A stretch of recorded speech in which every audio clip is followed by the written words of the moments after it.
Hi everyone, this is Robert and welcome to IDG Live. This is an open Q&A, so we've got questions across the piece of all the things that we cover on this channel. Very broadly speaking, we will do the Song of Ice and Fire ones first, and then we'll do the Lord of the Rings ones second, and then all the other stuff after that. But we will be dotting around a little bit as we often do with these open Q&As. But let's get straight into a question from Lady Vaughan Strauss, who I think I saw in the chat. Hi there, if you are there, saying, "Greetings, Robert and Dan. I hope you're well." We are, thank you. Laird Vaughan Strauss would like to know if you can expand on the monsters that dwell beyond the wall. Ice spiders, ice dragons, the others, and to the like. Where did these tales originate from, and how far have they spread?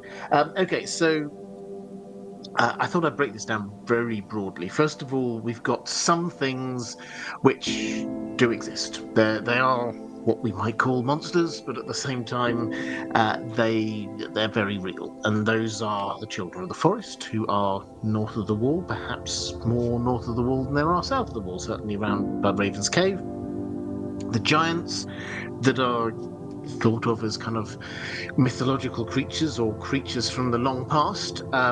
In south of the wall, there are still some giants north of the wall, and similarly, dire wolves.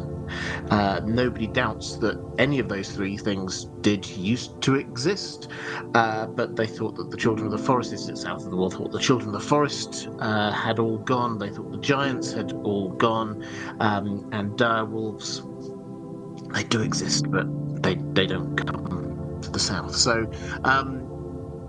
that's the first set of things. People just remember that they are there. The second set of things are things associated with the others. So, for example, we've got the others themselves, the wights, ice spiders, and horses of the dead. That's the other thing they say in the World of Ice and Fire about what the others were riding in the first long night. Now, these are creatures of legend, and how they are, because they've not been seen for millennia now, but how they are remembered, how the stories keep going, is through the oral tradition. The oral tradition is kind of exemplarized by Old Man. That's what George R. R. Martin's given. I did a video on Old Man ages ago. Partly in response to, I saw a lot of people sort of saying, "Oh, is Old Man secretly this person or secretly that person?" And for me, what George R. R. Martin has done with Old Man was to create this expression of the oral tradition of storytelling within his story. Some of the things that Old Man says are true. Some of them are stories. Some of them she clearly shifts and emphasizes certain things to tailor them to the audience that she has at the time. She tries to scare Sansa in one of them by talking about the Titan of Braavos coming to life and eating noble-born girls, and it's just like, says Sansa. And another time she focus in on Bran and sort of says, the Night's King, maybe he was a Stark, maybe he was a Bran, maybe he came from this very bedchamber. And it's like she would be telling these stories in ways that were still relevant to the people who are listening to them. But they were passed down generation to generation. They will have been recorded, as we've seen in world, by the Maesters. And then the Maesters, who will have been learning this kind of lore and history, they will then sort of go out and be training the next generation in Westeros. Have those stories spread further wide to Essos and places? Well, to the learned perhaps, but they have their own legends and stories of the Long Night. So they don't need to be relying on what Westeros says. They've got their own stories, Azor Ahai, and so on. And then you also ask specifically about ice dragons. Now, we do get, I thought I'd just read you a quote, because we do get a a specific quote about ice dragons in the world of Ice and Fire. We often think, oh, is this going to be a bit like it was by Saerion, the dragon who sort of became an ice dragon in Game of Thrones? That's not going to happen in the books, but we often think that might be what it is. But it turns out that ice dragons here in the world of Ice and Fire, that we're talking about a very specific thing. This is what it says. Of all the queer and fabulous denizens of the Shivering Sea, however, the greatest are the ice dragons. These colossal beasts, many times larger than the dragons of Valyria, are said to be made of living ice, with eyes of pale blue crystal and vast translucent wings through which the moon and stars can be glimpsed as they wheel across the sky. Whereas common dragons, if any dragon can truly be said to be common, breathe flame, ice dragons supposedly breathe cold, a chill so terrible that it can freeze a man solid in half a heartbeat. Sailors from 100 nations have glimpsed these great beasts over the centuries, so mayhaps there is some truth behind the tales. Archmaester Margate has suggested that many legends of the North, freezing mists, ice ships, Cannibal Bay and the like, can be explained as distorted reports of ice dragon activity. Though an amusing notion and not without a certain elegance, this remains the purest conjecture. As ice dragons supposedly melt when slain, no actual proof of their existence has ever been found. So that's what the Maesters say. But it's worth noting what they say. Sailors from 100 nations have glimpsed these great beasts over the centuries. Ice dragons, we're not going to meet an ice dragon, I very much suspect, in this story. But they are there. They are. This is a good example of how the Maesters seem to approach anything that is vaguely magical, vaguely mysterious. They recognise the fact that it's there, that people. There have been many sightings that this is a part of people's culture, but then they sort of dismiss it as being fanciful, and we have not really got any evidence, and so on. So. How far have that rumours of ice dragons spread? Seemingly right across the world, which for me implies that they are probably very real, in the same way that krakens, for example, are real in this world. We haven't seen them yet in the story, but I think we probably will. So hopefully that's given you sort of an overview of some of the denizens of North of the Wall, the monsters that are up there. Stephanie Lash saying, "Hello, Robert. Thanks for your devotion to these stories. We know a fair bit about how much George R. R. Martin respects Tolkien. What do you suspect Tolkien's reaction would be to the A Song of Ice and Fire and to George R. R. Martin's world?" Oh, it's an interesting question. I mean, I think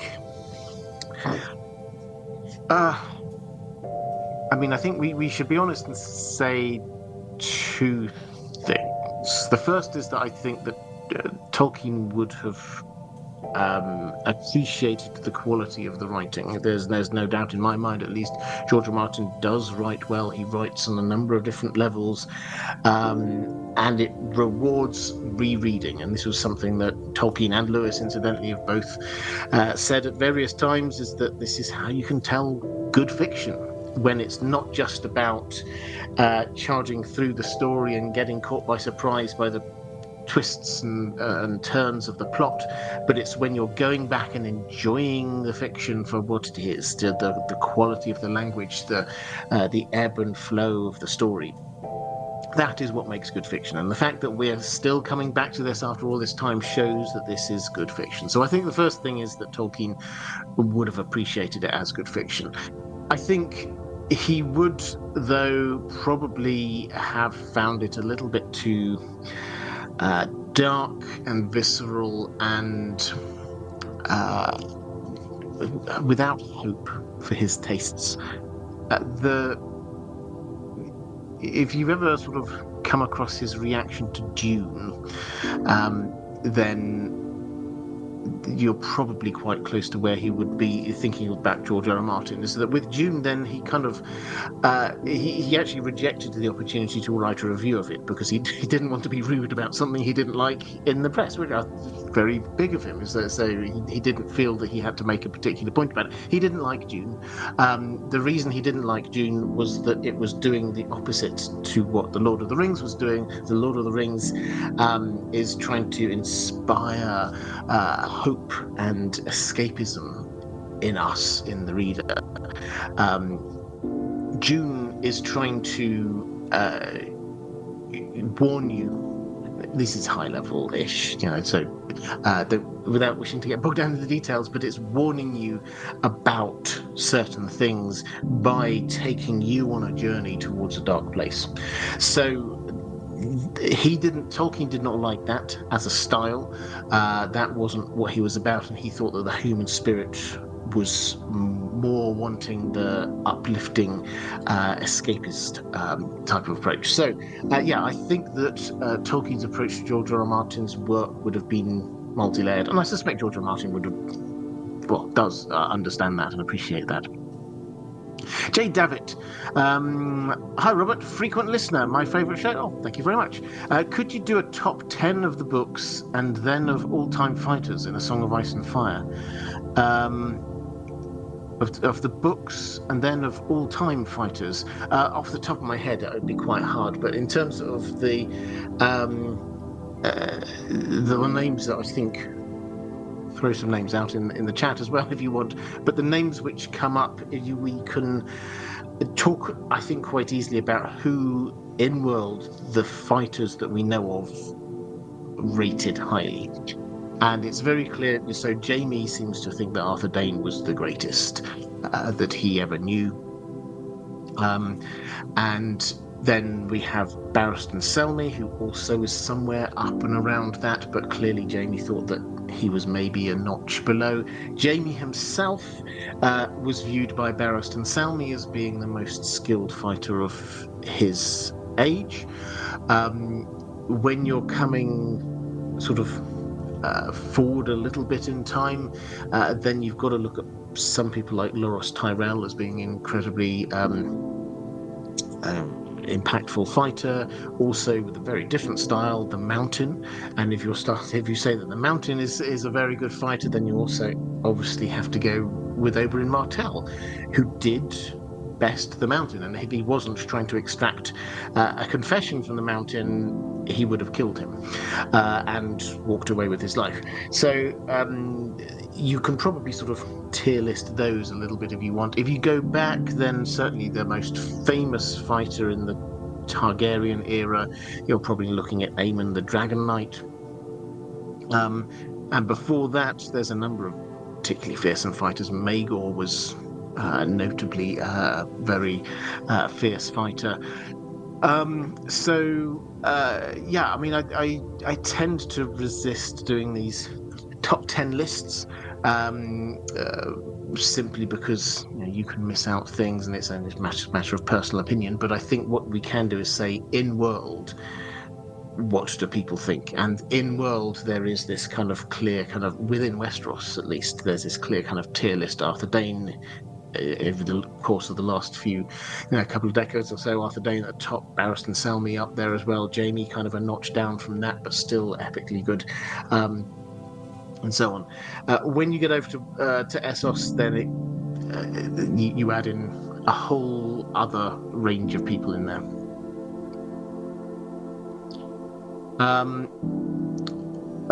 Keith Wright saying, nice to see you, Robert. I love the care you take. Well, thank you very much. I hugely appreciate that. Lady Pushkins, do you think Summer will die in the cave? And if so, when she becomes a white, will Bran be able to walk or not? Do whites have a consciousness? My instinct is that Summer will probably survive. I couldn't say that for certain. The names of the direwolves, just to be clear, we often talk about the names as being sort of prophetic, telling us about the future. This is absolutely true, but the names of the direwolves are associated with the fates of their owners, not their own fates. So we can learn very little about their own fates from this. as I say, my instinct is probably Summer will survive, but maybe not. We will certainly lose at least one character up there in Bloodraven's cave. Probably two. One of them's probably already gone, sadly. But do I? Just as the second part, if Summer did become a white, would Bran be able to walk? I think the answer here seems to be no. In that he can skin change into alive animals and people. Hodor as well, remember, and the birds when he's up there, and we often forget this, but he gets this training montage chapter, and in Dance with Dragons, and in that Bloodraven teaches him how to skin change into the birds who are there. So he can now skin change into a number of different things. But they're all living things. The power that the others have seems to be the same or very similar, except it applies to dead things. So they can control dead animals and dead humans in the way that Bran could control live animals and live humans. I think at some stage we are going to be invited to just pause and ask ourselves who are the worst here out of these two skills, which is the darkest actually when you really think about it, because instinctively we're seeing this through Bran's POV, and we think, oh, they can animate the dead, this is horrible. But then if you stop and think, what Bran's doing is he's going into another human's mind, pushing them to one side and taking control of their body and doing with it what he wants. That is also pretty dark and horrific. So at some point, George R. R. Martin hasn't explicitly done so yet, but at some point I suspect we're going to be invited to see the difference between those two different things. And so yeah, I'm not. I think it would be unwise at this stage to say that Bran cannot do things, because he's still only just starting out with his powers. But I think all we've seen thus far suggests that he only can skin change into living things. Not sure. Thank you very much for the super sticker, Michael Trainer. Saying, building off of the top 10 fighters question, pretend you're on trial in Westeros. Choose 6 people from the series to fight alongside you in a trial of the 7.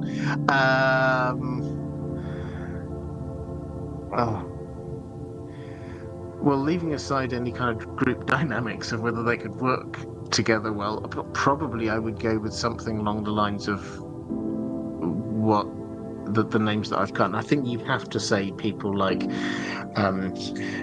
Barristan the Bold, simply because he is capable of such epic feats of heroism. If you go back through his history, the things that he did were just like, wow, that's pretty amazing. I think you similarly, Aemon the Dragon Knight, pretty amazing stuff, and Arthur Dane. So in terms of 3 pure swordsmen, I think you probably have to have those 3. I think you'd need to have the big bulky fighter who I don't know who you can allow in your 6, but if you can't have the mountain, then why don't we have 1-1? And I think you need at least one wily clever person, whether that's Bronn or Oberyn Martell. And then who's the 6th? I say Brienne. Simply because yes, she's a very good fighter, but also if the Faith are real and if she's on your side, you kind of have some kind of purity on your side as well.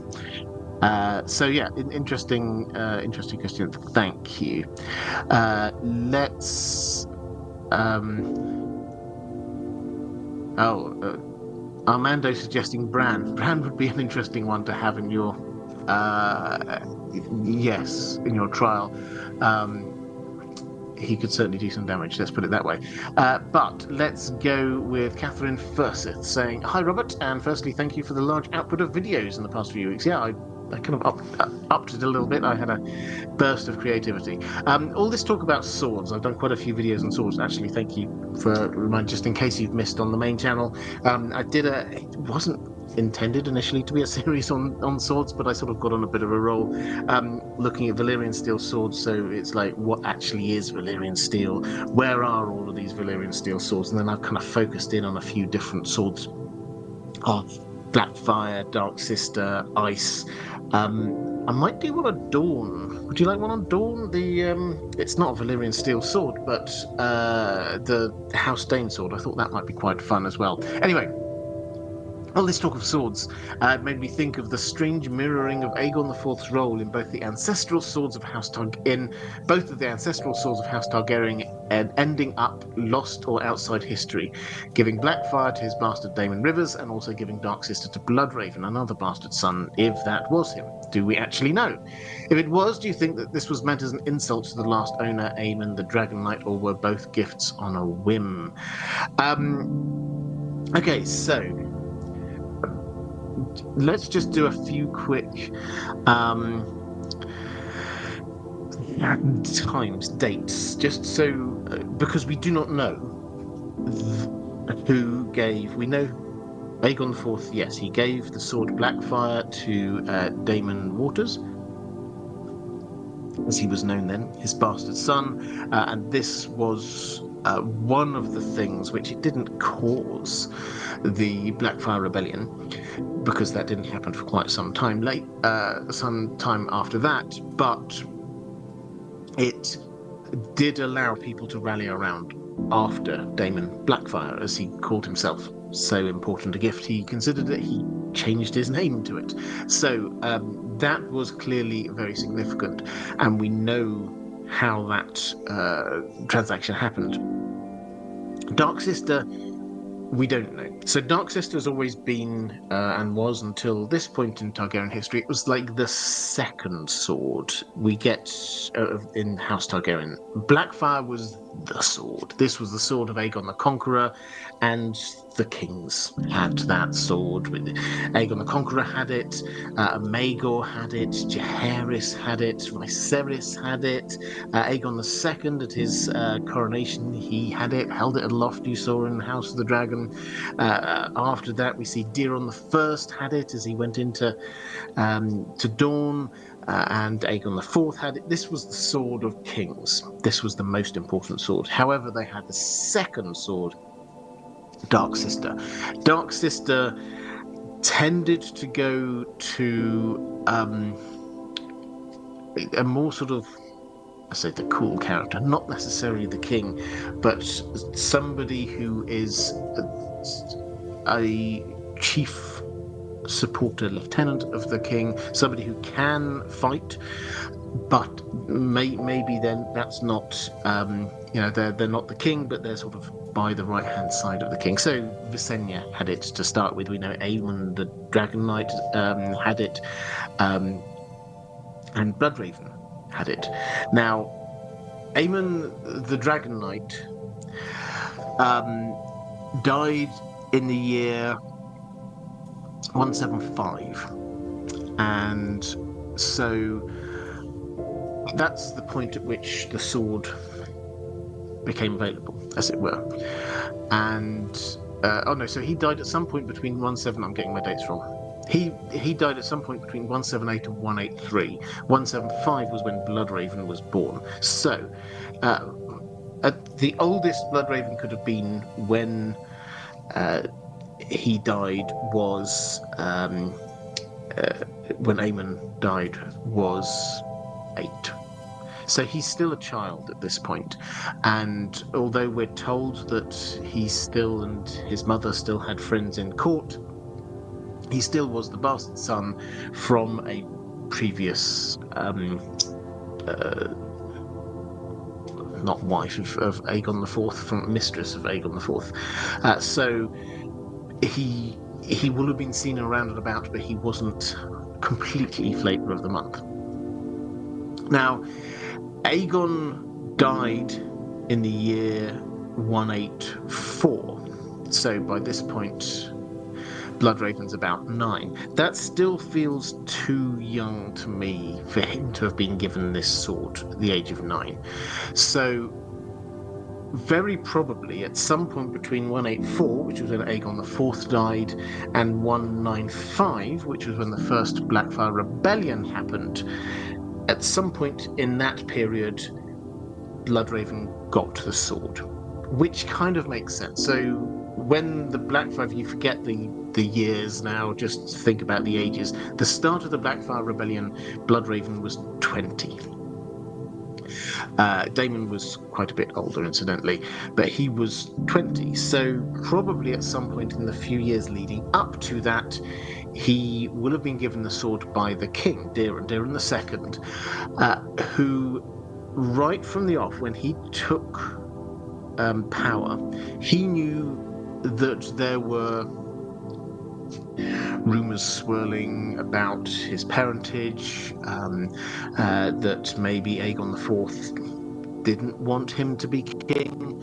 So he made a point, we're told, in the first few years of his kingship, he made a point of getting rid of his father's courtiers and bringing his own people in, solidifying his base around him, while at the same time a rift was growing up between Daemon Blackfire and the king, but also specifically Bloodraven. Or to be more precise, the chief supporter of Daemon was Aegor Rivers Bittersteel, who had a huge rivalry with Bloodraven, who was the chief supporter of King Daeron. So during this period, it makes absolute sense that the king, with this sword, he wasn't a particular fighter. He gave that Valyrian steel sword to his closest ally, who was Bloodraven. So I think that's the answer to the question, is that it wasn't actually Aegon IV. And so although, yes, I agree, it would be very interesting if he were the person to give away those swords to their last known users. It probably wasn't him. Okay, let's go to the chat. And I think we had another Martin S saying, good evening, Robert. Hi there, Martin. I've got a question or two, I think, from you coming up. I will get to them soon. Hope you and your dog are well. We are. Thank you very much indeed. And Martin S saying, I watched the first 4 episodes of The Wheel of Time Season 3.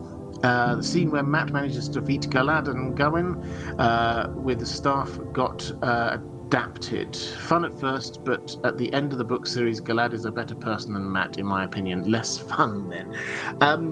So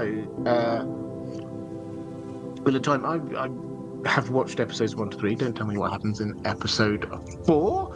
I've not managed to see that one yet. But if you enjoyed season 2 of The Wheel of Time, in my mind, season 1 of The Wheel of Time was good. I enjoyed it, but it wasn't great.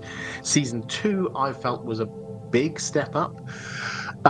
Season 3 seems, so far, if anything, to have gone another notch up again. Really enjoyed it. It's, as an adaptation, I am a fan of The Wheel of Time. I'm not as nerdy about that as I am other things, but I can see, yes, there are some changes from the books.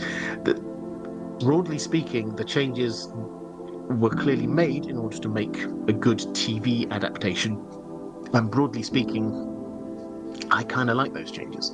So, give it a go. If you enjoyed season 2, give it a go. Lucas S, has been a channel member for 15 months. Thank you so much. Which I should just say, patrons, thank you. If you wish to support this channel, I hugely appreciate that. The best way to do that is through Patreon. There's a link down in the description. If for whatever reason you don't want to do Patreon, you can be a channel member here. There should be a link somewhere. I don't know where on your screen, but there should be a link somewhere. And that means that you can get your messages in the chat sort of highlighted for me.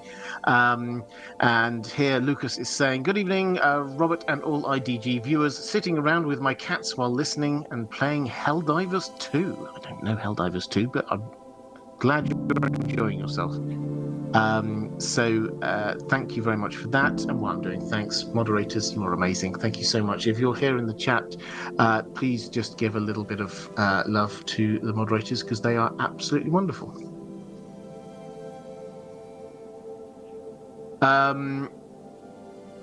Impending Inspiration just spotted in the chat saying, although I'm a Lord of the Rings fan and enjoy your videos, I have trouble with other fantasy. You addressed an issue with The Song of Ice and Fire, hope versus hopelessness. Can you give me a reason to give it a real try? Well, I enjoy it, which I hope is a reason. I think... So I know some Tolkien fans feel exactly as I sort of set out. There's a difference in feel. What I would say is if you're a big Tolkien fan, if you imagine this more as First Age stuff, if you're in the Silmarillion, what happened in the First Age, when you read the stories, they're kind of, some of them are really quite dark and quite disturbing. That's the kind of feel you've got going on here with George R. R. Martin. Now, the subgenre which has been largely named after this and other books which follow in this tradition is grimdark, which kind of sets the tone. I don't necessarily think that's fair, because there are definitely bright moments within A Song of Ice and Fire, but it's the quality of the storytelling which is the thing. If it's not for you, it's not for you. But I think that this is as well written a fantasy as I've read since Tolkien. So that's my recommendation. Try it, give it a go. If you like it, fantastic. Question from Michael Trainer. If Varys is a secret Targaryen born in Lys, do we have any leads on named Essos-based Targaryens that could be his parents or grandparents? How likely do you think this is? Okay, so... Excuse me. I think this is something which comes up a few times. I did do a video on Varys if you want my sort of more detailed thoughts on Varys and might he possibly be a Targaryen or something. There are hints within the text. The fact that he shaves his head makes people wonder, is this like Egg in Duncan Egg, where he shaves his head so people can't see the silver gold of his hair? Or similarly, we get some interesting comments in book one. Kat arrives and thinks to her in King's Landing and thinks to herself, only Targaryens know the secrets of the Red Keep. And then suddenly Varys appears and says, I know the secrets of the Red Keep. And it's like, okay, does this mean you're secretly a Targaryen? So there's lots of these kind of things which, if you want to interpret them as hints, you can. But I don't think at the moment we've had anything anywhere remotely near a smoking gun on this. However, the thought is still there. Might he be a secret Targaryen or Blackfyre or whatever? So are there any Targaryens who were over there in Lys? Well, it depends how far back you want to go, really. We had a couple of Targaryens who have been over there. You had Aegon Brightflame Targaryen, who spent some time in exile over in Essos.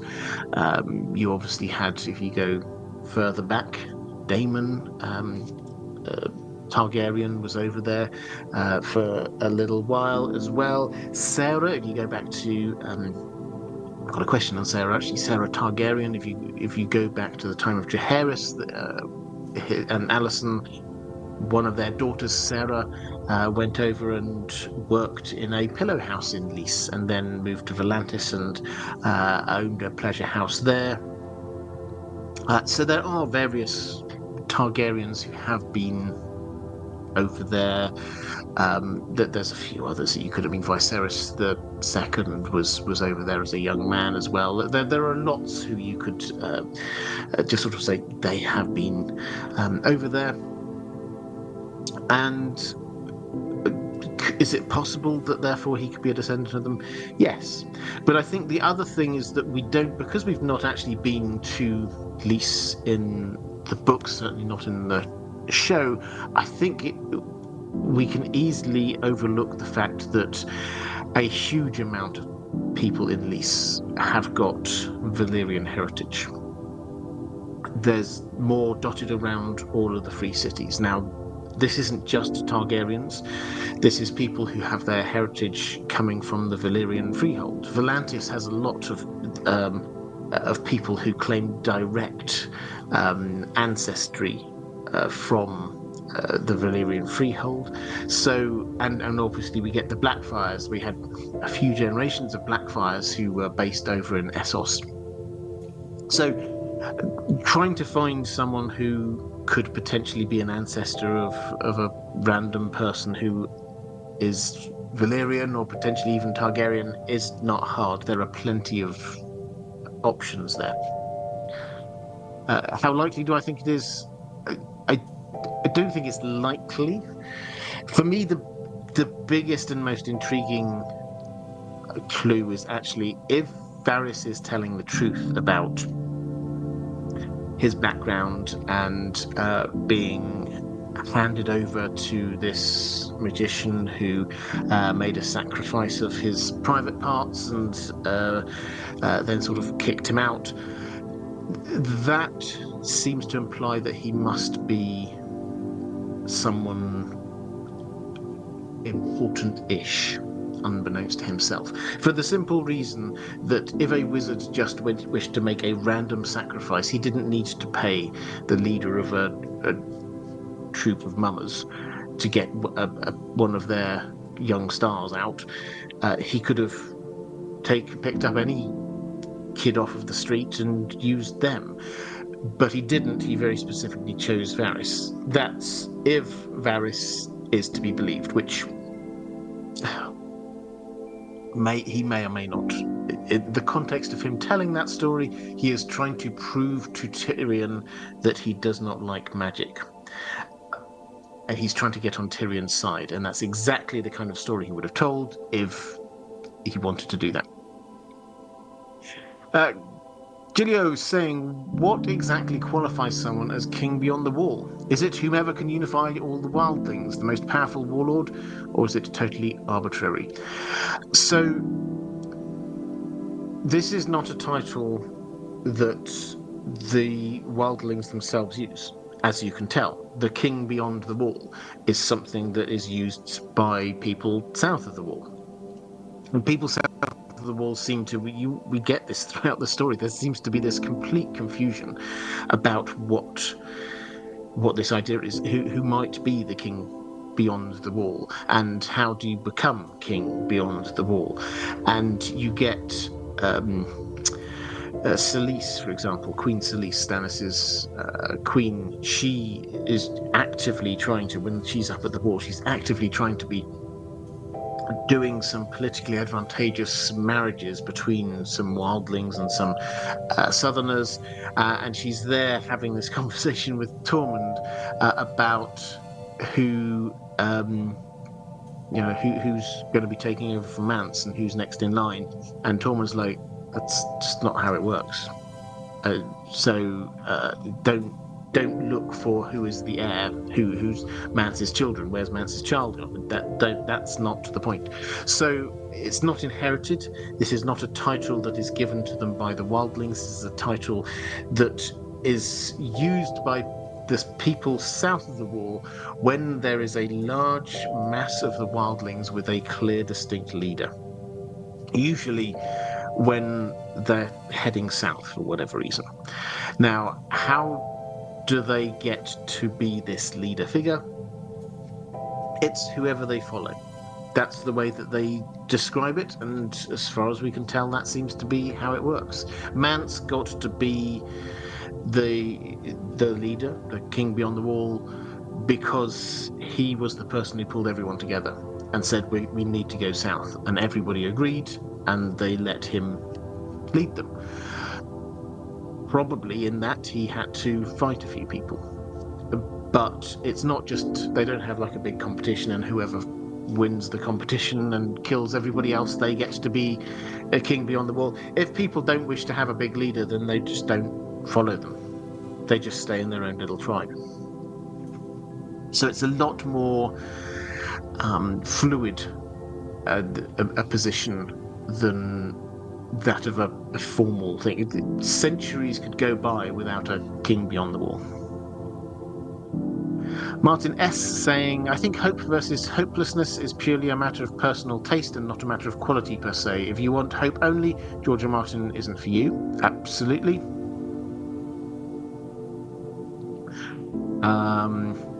Have a quick flick through the chat. Martin S. saying, I think Wheel of Time Season 3 is a major step up from earlier seasons, but I do agree with YouTuber Daniel Green that they overdid it when more gays threatened Shan.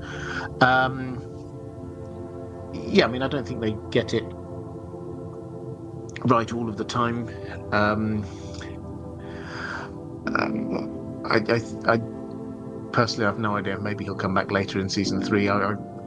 My favourite character from books is Tom Merrilin. I was disappointed that they took him out from Season 2. And they've kind of changed a lot of the dynamics between the characters that didn't necessarily need to be changed, in my view. So, yes, I think he's a step up.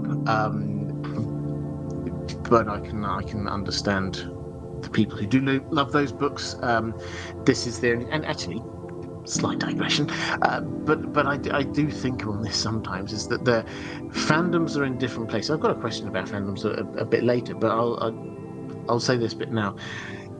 Fandoms are in different places when it comes to the adaptations of their books. If we're talking about books being made into films or TV shows, that the Tolkien fandom can critique some things here and there, obviously, and they do. But the Tolkien fandom are in this wonderful position where they know that no matter what, there's going to be another adaptation along sooner or later. Most Tolkien fans have lived through the films, plus there are some animated films back in like 70s or 80s. There's a magnificent radio adaptation out there. There's some earlier ones which were slightly less magnificent. There's 2-3 different versions of the audiobooks going around now. We've got the Rings of Power series. We've got there was animated War of the Rohirrim thing which came out. We've got, I've lost count of how many different video games there are happening. There's new things going on all the time. If you don't like an adaptation of Tolkien, you can just not do it, and you can just wait for the next thing, which is going to happen in a year or so's time. In 2-3 years' time, we're going to get the next thing, which is going to be the hunt for Gollum. So that's a big screen by the people who brought you the Lord of the Rings films. Andy Serkis is going to be directing. So that is a completely different situation to fandoms like the Wheel of Time fandom, who this is their one shot. That the books that they love have been adapted for the screen. If that was a complete miss, that would not be adapted again for a very long time. If it's a massive hit, there would be spin-offs, there would be video games, there would be whatever. As it turns out, it's probably somewhere in the middle. But they don't have the luxury of knowing that there will be something else coming along in a year or two's time. So these different fandoms have different places, and so I can actually have a huge amount of sympathy for a Wheel of Time fan who thinks this is it, this is the one chance, and I really don't want them to muck it up. Lord of the Rings fans can afford to be a little bit more relaxed because there will be another adaptation. Right, anyway, that was a complete digression. Let's go to Northern Tommy asking how dark the Wheel of Time is, or is it high fantasy? It's high fantasy in the sense of you've got people weaving lots of magic out there. Everybody knows that magic exists and is out there. I wouldn't personally call it dark. It's more of a classic good versus evil, and the Dark One is there, and these guys are trying to stop it, stop the end of the world. There are layers within that. Wheel of Time fans, I do understand this about, is this guy going to save the world or go mad or whatever? There are layers to this, but it is a lot more of a kind of, we have hope that we can, the good guys can win kind of thing. Whereas A Song of Ice and Fire, I don't think we're thinking, oh, I hope the good guys win. It's like, we're going to end up with a bittersweet ending. Right, let's go to a question from James Horner saying, "Hi Robert, I hope you are doing well." I am, thank you. Septon Meribald's Broken Men speech and the meeting between Davos and Lord Manderley in the cellar are among my favourite scenes from A Song of Ice and Fire. I was a bit disappointed that they didn't make it into the show. Were there any scenes that you were disappointed didn't make the cut? Yeah, well, both of those were great scenes. I mean, in terms of specific scenes, then one thing which I was quite sad about, partly because it meant that we didn't get a much wider plot, but I love the 2-3 chapters we have of Tyrion on the Shy Maid when he's figuring out what's going on with this strange group of people that he's being mixed up with, and he's like, okay, so Haldon, I've kind of figured you out now. Griff, I figured you out now. Young Griff, I figured you out now. And he's sort of going through and working out one by one who everyone is. And because it just brings this sense of not purpose yet in Tyrion's life, but he reached absolute rock bottom. He'd drunk his way across the narrow sea, and then suddenly his brain engages. Something's going on, and we see the Tyrion again that we know, and I love those. I also think so much of the Dornish plot I would have loved more in the TV show. Let's go to another one from James Horner. What are your thoughts on the fan theory that Princess Saera, this is Saera Targaryen, who we were talking about a moment ago, was sold to a pleasure house rather than going there willingly?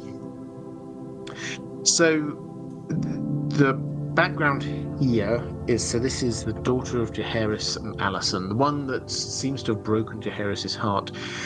They had a lot of children, and she seems one of the more sort of willful and independent ones.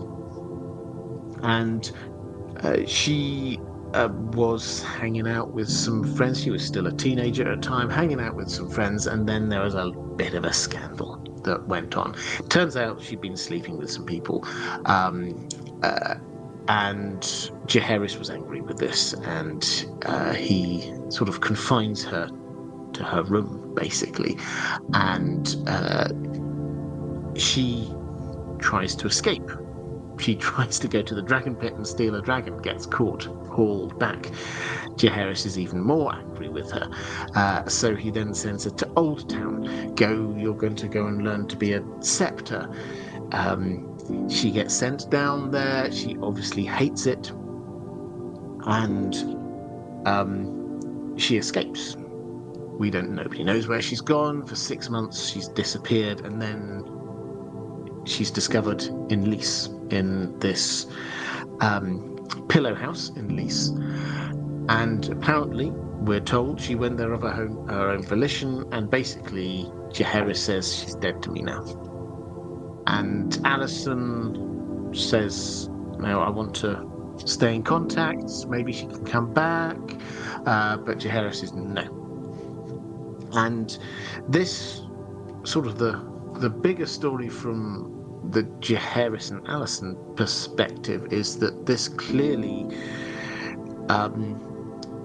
this bothered Jaehaerys right up to the very end of his life. Then we have Alicent, who is there, who is sort of like helping the very old King Jaehaerys, reading to him. He sometimes calls her Saera. So clearly in his, what the time was some kind of age adult, we don't know all the details, but clearly he was getting confused in his old age, and that's where his mind went, which is a surefire sign that was clearly what was still in his heart, one of the things that bothered him most about his life.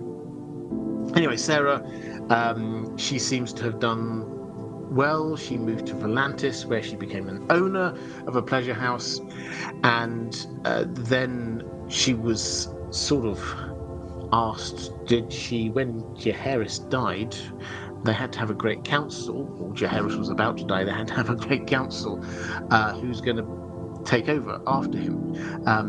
And polite inquiries were made. She said, no, why would I want to? I have a kingdom here already. I'm living a very happy life. It's all good. But apparently 3 people who claimed to be her children did head over and were passed over for the same. So that's the story. Is there a possibility that she didn't choose to go there, but she got sold there by somebody? I mean, we don't have that bit of the story, so possibility has to be there.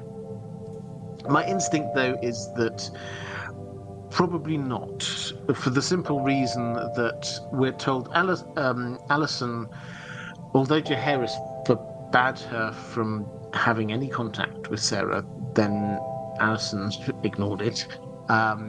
This is her daughter, and she not only wrote to her every now and then, and Saera never replied, but not only wrote to her every now and then, but she also hired people, we're told, to keep an eye on her, just to see what's going on.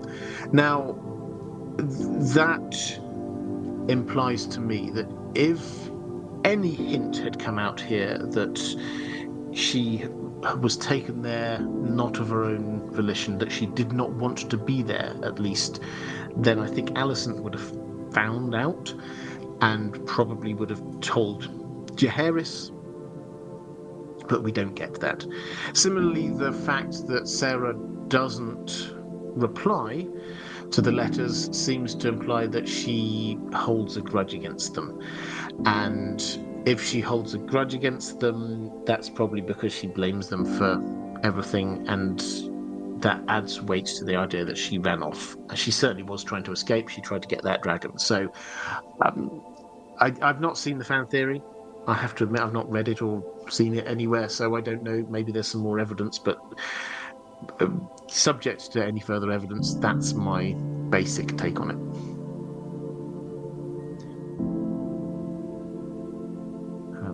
Richard Johnson saying, this may have been covered, but I'm wondering how Fagon will take Storm's End when no other force has. Do you think Edric Storm will be involved?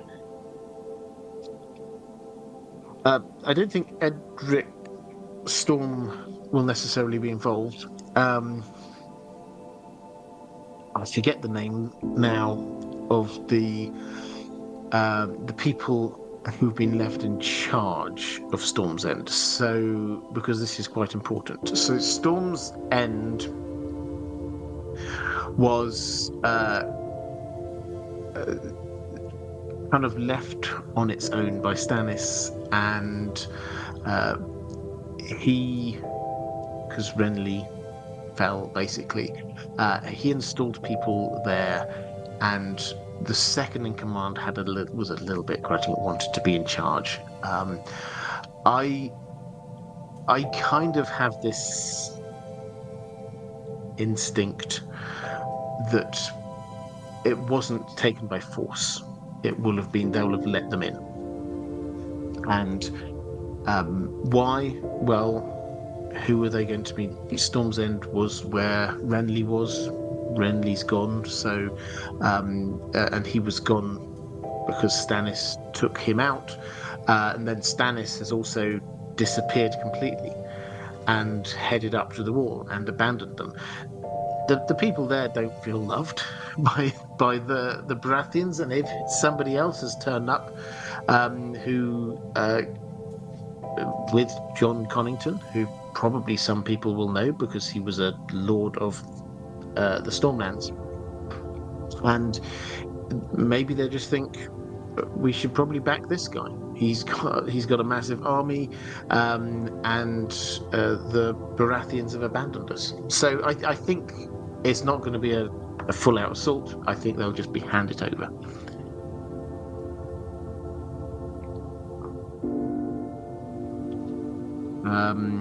Right, let's go to Commander Ray. Hello, Robert. With over a decade since Dance and a fool's guess on when Winds will be released, we have to look at why George R. R. Martin is struggling so much and understand just how hard writing is. And my question is in regards to those struggles. If he manages to finish his story, his priorities at this point have to have changed to completing it and making a good conclusion. Which might mean certain things could change, such as a bittersweet ending, which is hard to land. And I'm wondering what your thoughts are on just how much could be changed if he has to knuckle down and omit several key storylines. Right, so I think that he won't omit several key storylines. He is most of the way. We obviously don't know, but last update we had was that he was 75% of the way through the Winds of Winter. I see absolutely no reason why, and I've heard of no reason why that's not true. So he's most of the way through the Winds of Winter, which means he's just got one book left. Now, the way that this is written, I think I've got another question, something similar a bit later, but the way this is written has been to sort of expand the story out, and then it's going to have to contract back in. He's already said he's not going to introduce any new POV characters. People will die. The story itself geographically will start to focus more and more back in on Westeros. We can expect to see Arya moving from Braavos back over to Westeros. We can see Dany probably accompanied by Tyrion, Barristan, and a whole host of other people heading off back towards Westeros. The story is going to start compacting down. And so I don't think he doesn't strike me as the kind of person who would just go, oh, you know what, I've been trying to write this for a long time, I'll just ignore that storyline over there. I think he would rather write 80% of the story he wants than 100% of a story that he's not happy with. There has to be an element of this which he will subconsciously probably, but also quite a lot consciously, be aware of the fact that this is going to be poured over by people, and people are going to be judging him on this book, particularly now he's taken so much time over it. They're going to be comparing it to Game of Thrones. They're going to be comparing it to previous books. They're going to be looking at the sales. They're going to be wanting any angle. There's going to be articles all over the place with every single angle on this story you can possibly get. So, yes, there's a huge amount of pressure on, but I think his response to that, everything I've seen suggests that his response is to write the best thing that he possibly can, not just cut a few corners. So my take is that he knows the ending. We often talk about, because he often talks about being a Gardner writer and how he just sort of he doesn't have a plan and a structure. He just sort of goes off and follows down a few paths down and then maybe has to come back and start again. That is true, but he has also said many, many times that he knows the ending. he knows where we're heading, and the closer we get to that, then the easier the story will be to write.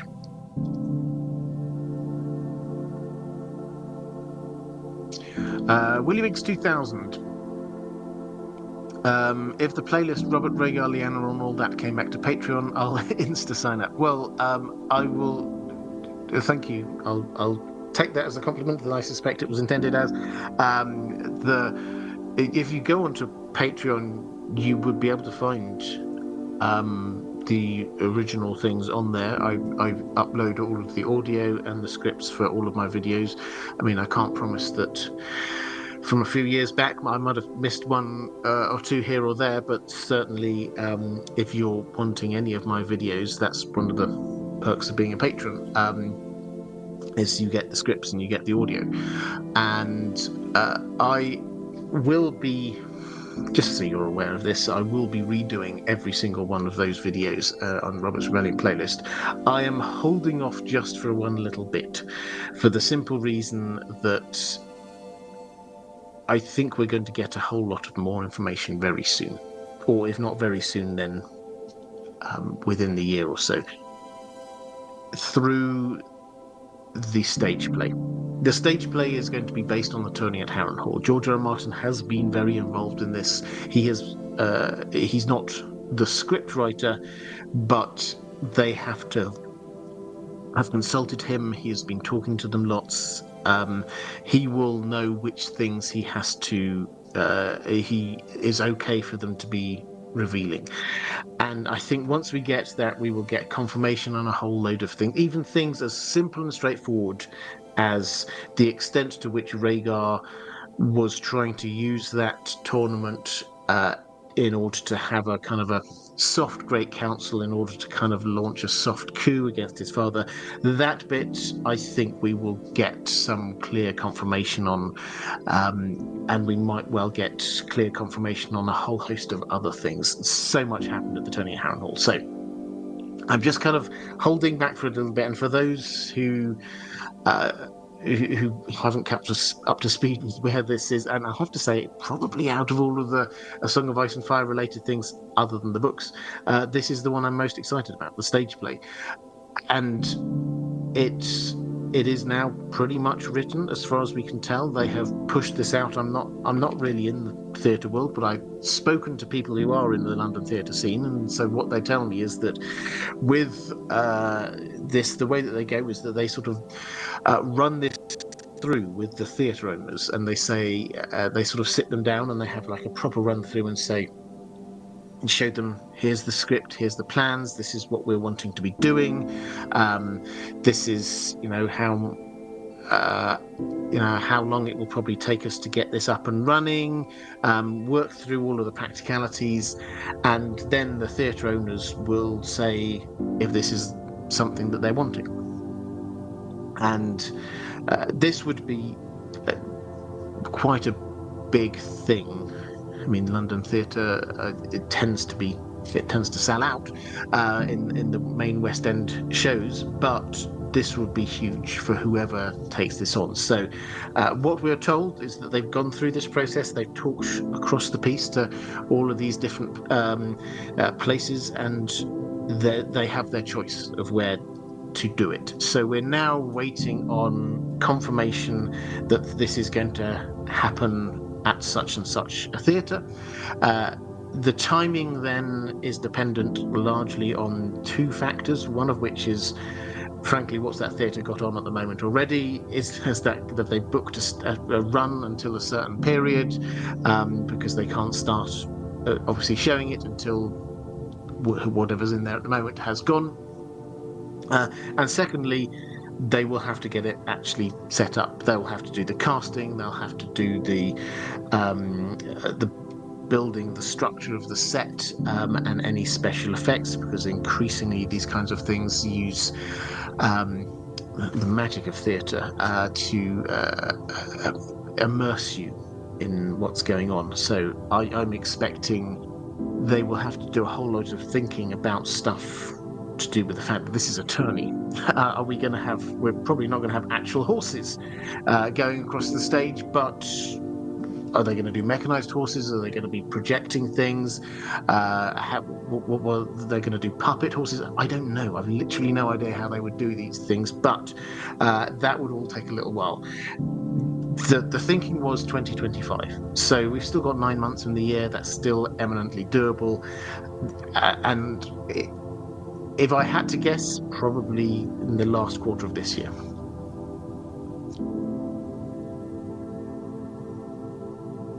Had a question from Silly Head saying, "Keep the great videos coming." Thank you very much.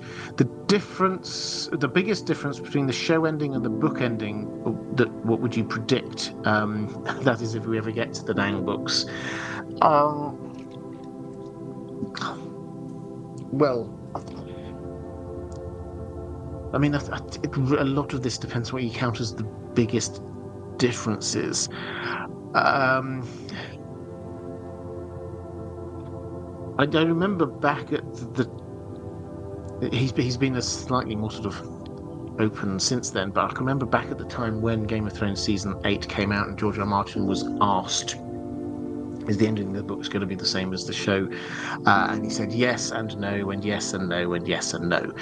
And he gave this is in a blog post somewhere. If you went right back through his archives, you'd be able to find it. And he set out the reasons. And what he said was, the reasons are, on the TV show, there are some characters who are alive who are going to die in the books.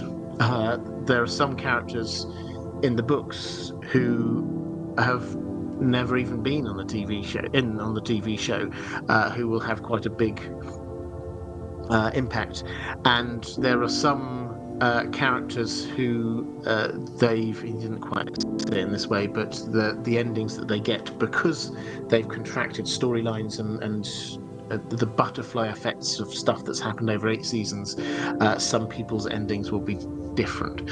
So the implication was that the broad shape is the same, in as much as the threat from the others is going to be dealt with. The threat from the dragons, and he does see this as a threat from the dragons, will be dealt with, and the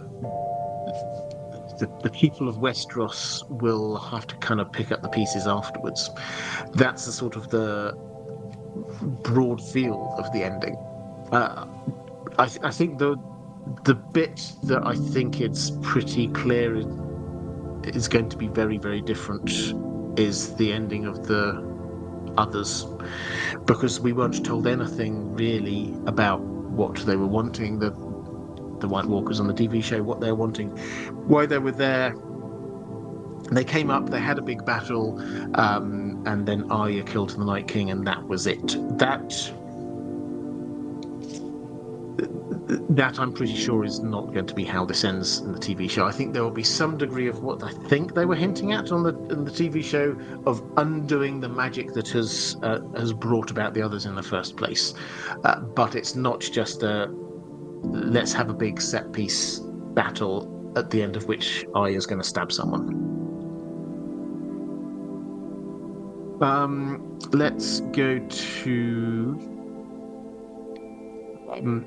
Caius Ballerina. There's an SSM. This is So Spake Martin, which, if you've never come across this, incidentally, before I get into this one, if you've never come across this, George R. R. Martin has some dedicated fans who have done R'hllor's own service and tried to collate all the things that George R. R. Martin has said on the record, sometimes off the record, about A Song of Ice and Fire. So collected interviews, collected off-the-cuff comments when he went on to like message boards back in the day. All of that stuff is collated on So Spake Martin. So you can just Google it, and there's a whole load of things on there. Anyway, there's an SSM that says George R. R. Martin said Littlefinger understands Varys and his motives better than Varys understands Littlefinger's. Littlefinger shows no sign of knowing about Fagon, so what could he possibly be talking about? So hang on, let me work this one through. It says George R. Martin says Littlefinger understands Varys and his motivations better than Varys understands Littlefinger's. Littlefinger doesn't seem to know about Fagon, so what could he be talking about? So, I mean, I don't think he's talking about specifics. If we're talking here about Varys and his motivations, I think what we're trying to say is that, or Littlefinger and his motivations. I think that Littlefinger understanding Varys means that Littlefinger understands that Varys is not loyal to the throne per se, but also he's not a threat in terms of him personally wanting to have the power. And I think is what Littlefinger understands. I'd have to see what it actually says, specifically what it says, to have something slightly more nuanced than this. Whereas in terms of understanding what Littlefinger understands, what Varys understands about Littlefinger is he does not get the nuance about two things. The a very high level Littlefinger wants. He wants power for himself to climb the ladder, and also he wants Cat, or if he can't have Cat, he wants can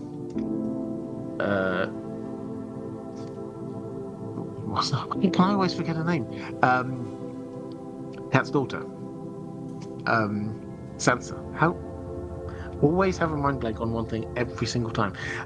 So if Varys does not understand that, then you could argue the case that this is more evidence that Varys is indeed a eunuch, and as a eunuch, therefore, perhaps he does not understand the depths of what has gone on with Littlefinger and his obsession with Cat and Sansa. So that would be my guess. I don't know that particular SSM, but that would be my guess. Michelle Remo picking up a question for Constantine Tranos. Thank you. I love it when people do this, picking up questions for other people and sort of highlighting them in the chat for me. It's very, very kind. So thank you. Is Mace Tyrell really a fool? Or has Olenna taught him how to project himself as a fool in order to trick other people into not taking him seriously? Oh, it's a really good question. I think that he acts in a way which can be quite effective.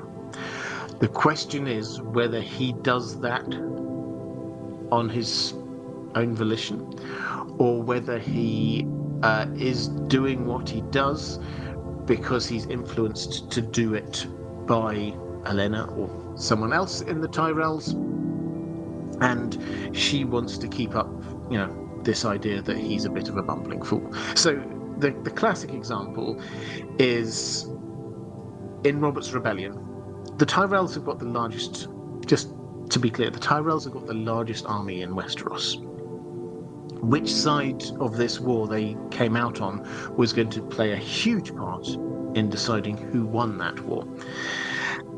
If they had been at the Battle of the Trident, probably the result had been the other way round. They weren't at the Battle of the Trident because they initially came in, took on Robert Baratheon's army, won the only victory against Robert Baratheon's army. But then Mace said, "No, we're not gonna follow up. We'll let him scurry off wherever he's going. That's fine. We're gonna go to Storm's End." And he marched his army and all of the navy, got the navy all the way round, and besieged Storm's End for a year. And what that meant, well, it looked like a thing that you can't really criticize him for, because this is Robert Baratheon's home, and he's besieging it, and he just hasn't managed to be victorious yet. So he couldn't really be criticized for it, for his loyalty to the Targaryens, to Aerys. But at the same time, he wasn't being remotely useful in that war. He was away from the action. He could have turned the tide of the war by being more involved. He decided not to. He decided to sit out the moment that Ned Stark turned up with his force. Then Mace Tyrell said, "Oh, you got me. We submit, and we're heading off home again now." And what that meant was that the Tyrells emerged almost completely unscathed from Robert's rebellion. Nobody could really blame them on either side, and they lost very few soldiers. Now, Olenna Tyrell has, a couple of times, she kind of mocks Mace Tyrell for that, about, oh, he was there, he was just having, picnics day after day, not actually doing anything, how ineffective it was. That was almost certainly, from her perspective, she knows why he was there. And the question is whether she told him to go there and take that position, or he decided to go there, and she is just wanting people to think this isn't some kind of clever political calculation. This is just him being a bit stupid and not realizing that he could have been more involved in the war and probably should have been more involved in the war. So that's where the uncertainty is. My instinct is he's not a tactical genius. He's not a political genius, but he's probably not as big a buffoon as he personally comes across as in his own mannerisms, and also others within his family, notably Olenna, try and play up.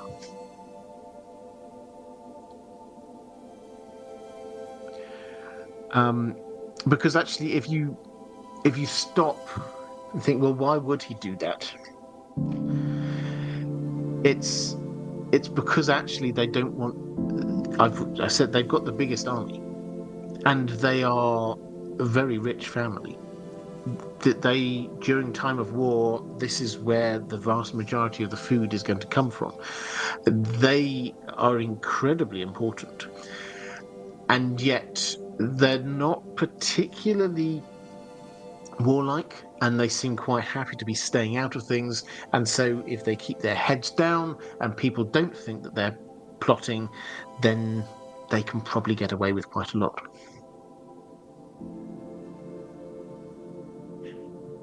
Let's go to Corvus Corax. Good evening, Robert. Good evening to you. Do you think Egg, this is Egg from Duncan Egg King, Aegon V, grows into madness, a dreamer, or a tragically hopeful researcher? I think all three. The context for this is that the Egg that we know from Duncan Egg, he will grow up, he will become king, and at the end of his reign, we're told he became obsessed with trying to hatch dragon eggs. And he sent out for wisdom across the world, basically. He got some pyromancers in, he got some ancient knowledge from Ashai, and they tried to hatch these dragon eggs at Summerhall. Big explosion, lots of flames, lots of people die. Big tragedy. Was that, the three options you've given us, madness? Was that him being a dragon dreamer? Or was he just a very hopeful researcher? To say, I think it's all three. Maester Aemon said he had three brothers, and the dragon dreams killed all of them. I'm paraphrasing, but that's basically what he said. One of those is Egg, which basically says that Egg must have started having visions about hatching dragon eggs in some way, and that was what hastened him to be trying to do that. So I think definitely he's a dragon dreamer. Madness, this word is thrown around very casually for the Targaryens, but I think we've seen increasingly that what the outside world sees as madness is often them getting a lot of these visions and prophecy and the things swirling around and then becoming uber focused in on doing that. So might he have gone Mad? Well, a hyper focus in on hatching dragon eggs, probably a little bit crazy. Yeah. Just a hopeful researcher, probably a bit of that too. Richard Johnson saying thanks to the moderators and shout out to the well-told tale. That's my other channel, which does audio narrate classic science fiction and fantasy stories. If you're interested in that, do go and check it out. Who do you think will be the first Stark to return to Winterfell, and what effect may that have? Interesting.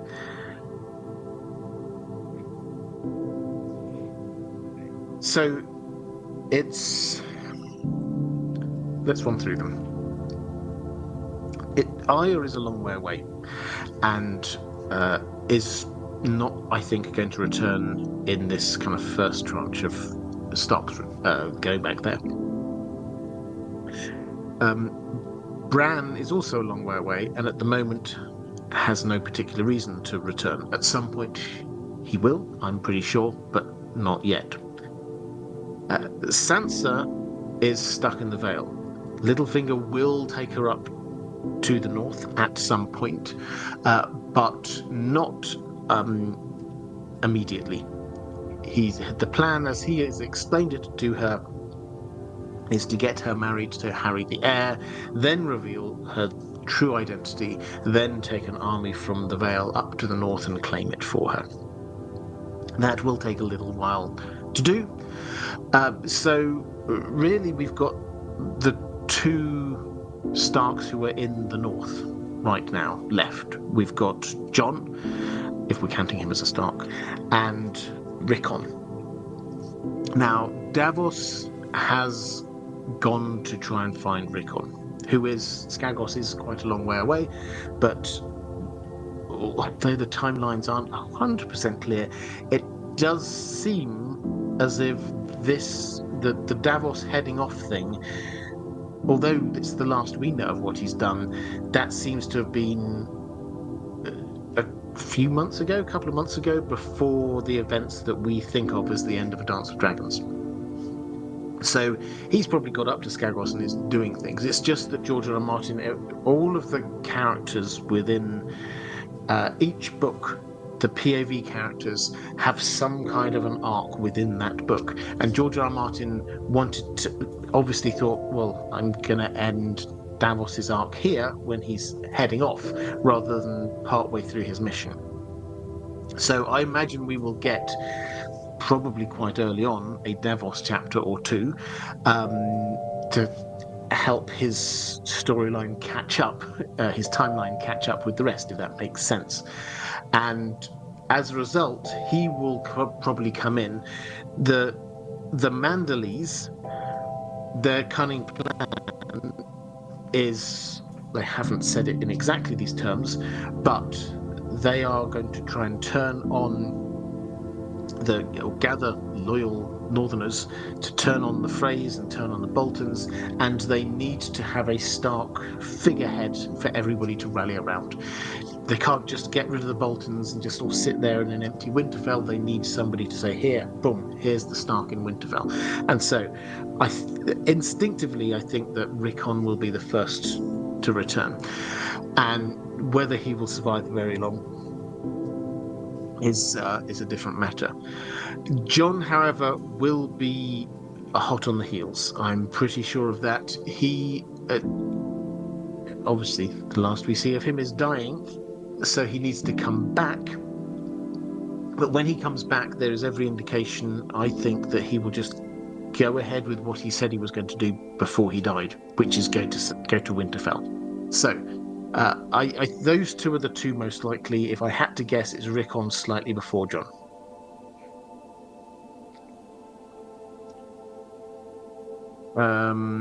Okay, let's go to Andrew K. just talked about Egg, saying Egg was also desperate. His reforms were an uphill climb to enact, and even if mostly external factors, his reign was a bit of a mess despite good intentions. Yeah, I mean, I don't know whether I don't know whether I'd say a bit of a mess, but he certainly didn't manage to get the traction that he wanted. And it's entirely possible that he went through the thought process that a lot of Targaryens did, which is after the dragons had gone, they realised they needed to do, if they wanted to stay in power, they could no longer just stay in power because we've got dragons and you have to do what we say because we've got dragons. They used two things. First of all, being, they've got the army, they've got the instruments of the state behind them, the institutional power. But secondly, the soft power by marrying other families in, pulling people in. So let's get Dawn in. Let's get Dawn married into the royal family. Let's get the Baratheons married into the royal family, and so on. Egg tried to get his children to do this and failed miserably at it, and so maybe his brain went in the same way that many other Targaryen brains have went, was that if only we had those dragons back, then people would do as I say. So yeah, he was driven by it as well, by the fact that his reforms weren't working as well as he hoped. Lady Pushkins, hi Robert. Game of Thrones question: of all the books so far, which do you think is one of the most important or significant chapters, or the chapter or chapters? Interesting question. So, I mean, there's lots of different important chapters. The way, when I was thinking about this question a little bit earlier, the way I looked at this, though, was this story, we've got a starting point of book one. Obviously, we get the prologue, introduces existential threat to humanity with the others. That has to be important. That is the thing which pushes this all the way, because no matter what else is happening on the story, we know at some point the others have to be dealt with. The story cannot end until we've dealt with that. And then at the end of book one, last chapter, we have Dany and the dragons hatching. And at some point, that has to be dealt with, because the dragons are going to get bigger and more powerful, and either they're there and they're in charge because somebody with a dragon you can't really face, or the dragons have been dealt with and killed or whatever. So the opening and closing chapters of book one, I think, have to be there as some of the most important. But then I would say the other thing to look for is, and I started talking about this in a slightly different context in replying to an earlier question, the way that George R. R. Martin, intentionally or unintentionally, has structured the book, from one way of seeing it, is kind of like this fanning out and then coming back. So the story expands and then it contracts back down. We saw the last two books that we had, that was the extent of the expansion. We got massive new areas of plotline, the Dornish plotline, the Iron Islanders plotline, the Fagon plotline, massive new stuff going on. And crucially, the main characters, if we can call them the main characters, their stories did not reach the apex for them, the point at which they then start coming back in. Now, we do have perhaps one that has, for example, Dany, and this is her her last chapter in A Dance with Dragons. It's a mental shift for her. She's spent an entire book trying to peacefully rule Meereen and failing. And then we get this last chapter where she's out there, she's with Drogon. Drogon's got a cave, she's calling the cave Dragonstone. She's seeing visions of people like Jorah telling her to go to Westeros, where she's getting Quaithe talking to her, the dragon. Remember who you are, Daenerys. The dragons know, do you? And then she ends this. She sees the Dothraki coming in the distance, and she looks westwards, and the sky was a colour of a blood bruise, we read. And that is symbolically the moment where things have shifted for her. She had been trying to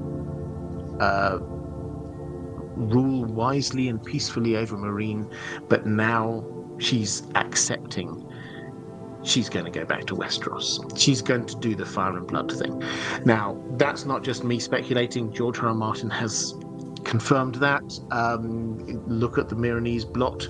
If you wish to Google this, the Meereenese blog did a series of essays setting out Dany's arc, and George R. R. Martin, back in the days when he sometimes did comment on this kind of stuff, said, yes, this guy gets it exactly.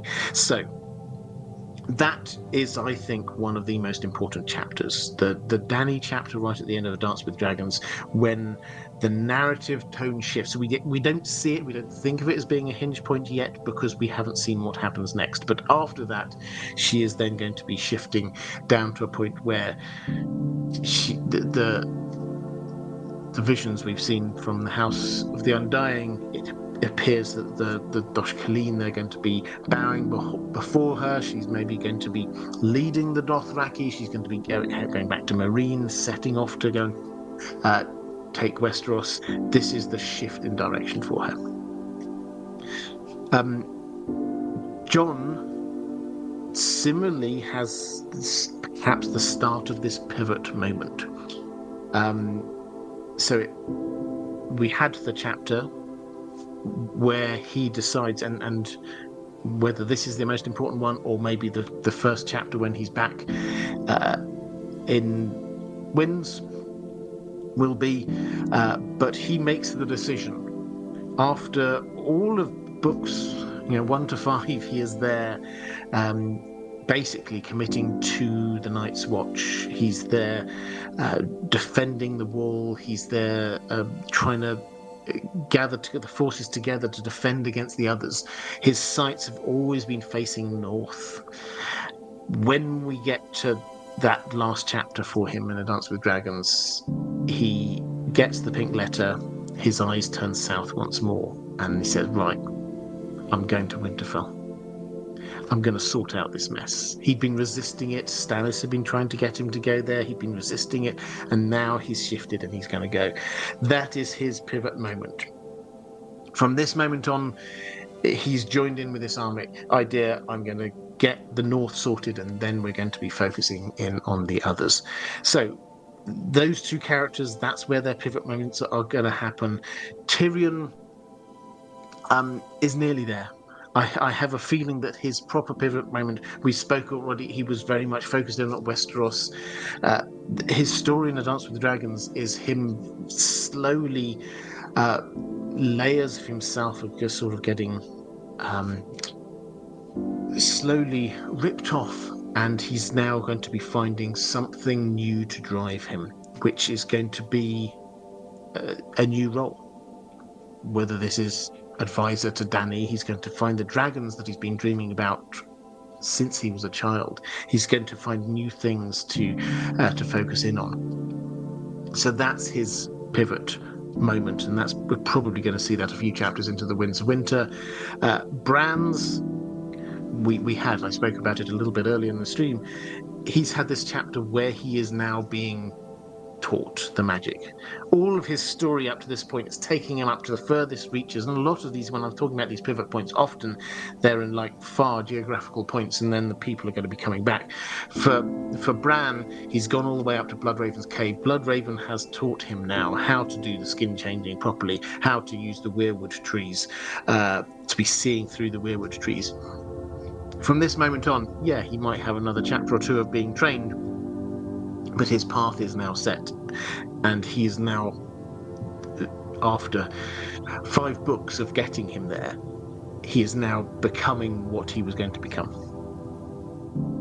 Okay, let's go to the chat. I think we've got a few questions that have come in. Robbie OB saying, tinfoil, Arya will be brought back to Westeros as a faceless man contact, only being revealed at the last minute to be Stoneheart, who will then give up her vengeance, and in doing that, her unlife.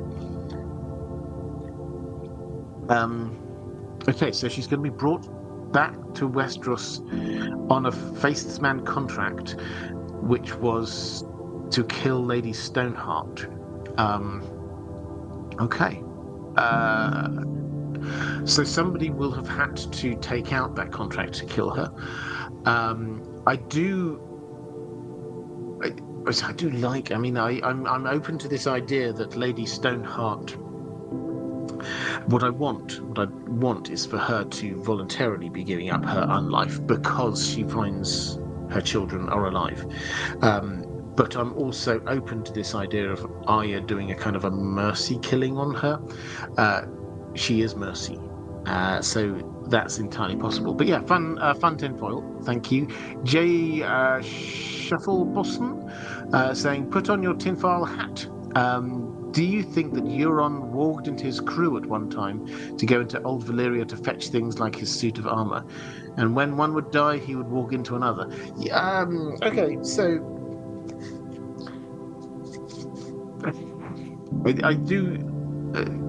I do want something's happened with Euron. He has clearly gone out and raided places and got lots of stuff, and we know certainly one big and valuable thing that he got, his barrel of Shade of the Evening juices, that was from raiding another ship. But he certainly seemed to have got a lot of things that are Valyrian-based, or claimed to have. He certainly got Dragonbinder that we've seen.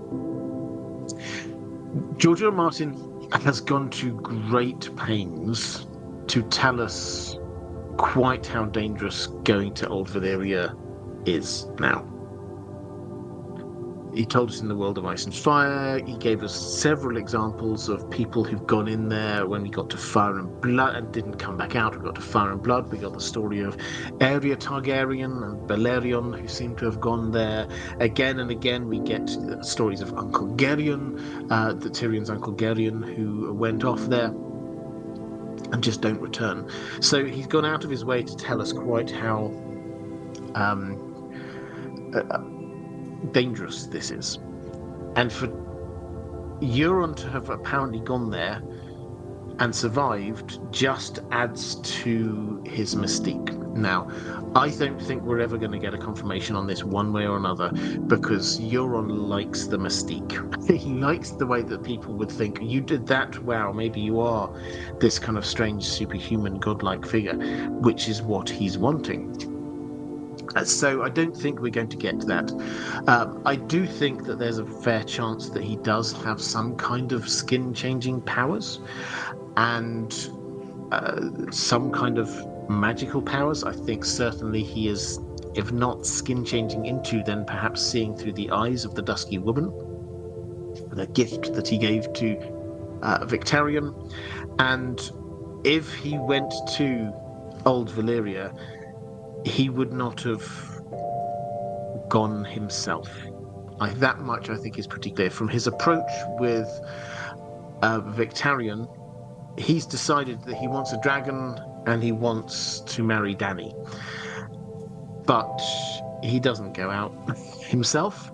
He gives Victarion this huge, dangerous horn to blow and tell him to go and bring back his bride for him. So for all the talk of Euron doing all of these things, the biggest example we have is of him delegating something. And he also didn't blow the horn the first time. The person who did blow the horn died. So Euron is very calculating, but he's also very aware of the image that he puts across. And all of his crew, if you didn't know, he cut out the tongues of all of his crew so they cannot say what happened. So, yes, if he did go there, he definitely will have sent his crew out. That is 100% in line with what he's about. And if he's got skin-changing abilities, then that makes absolute sense. Nice Ballerina, what do you think will happen to the wildling slaves from Hardhome?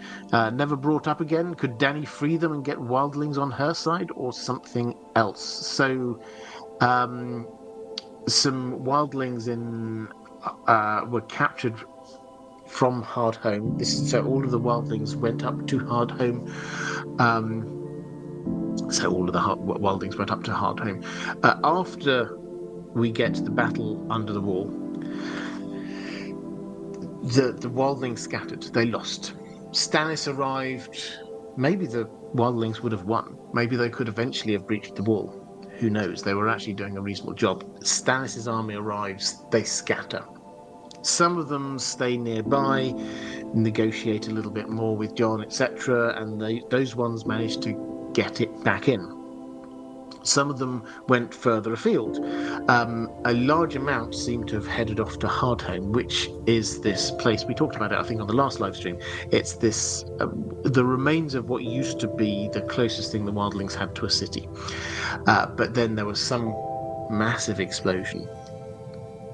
600 years ago, I think it was, and weird things since then. Ghostly things, spectral things have been happening since then, but faced with an army that just routed them and the others, Hardhome seems like the least bad option for some of them. They've gone off there, and some have been captured by slavers. I think there's a fair chance that they're never brought up again. Could Dany free them and get wildlings on her side? Possibly.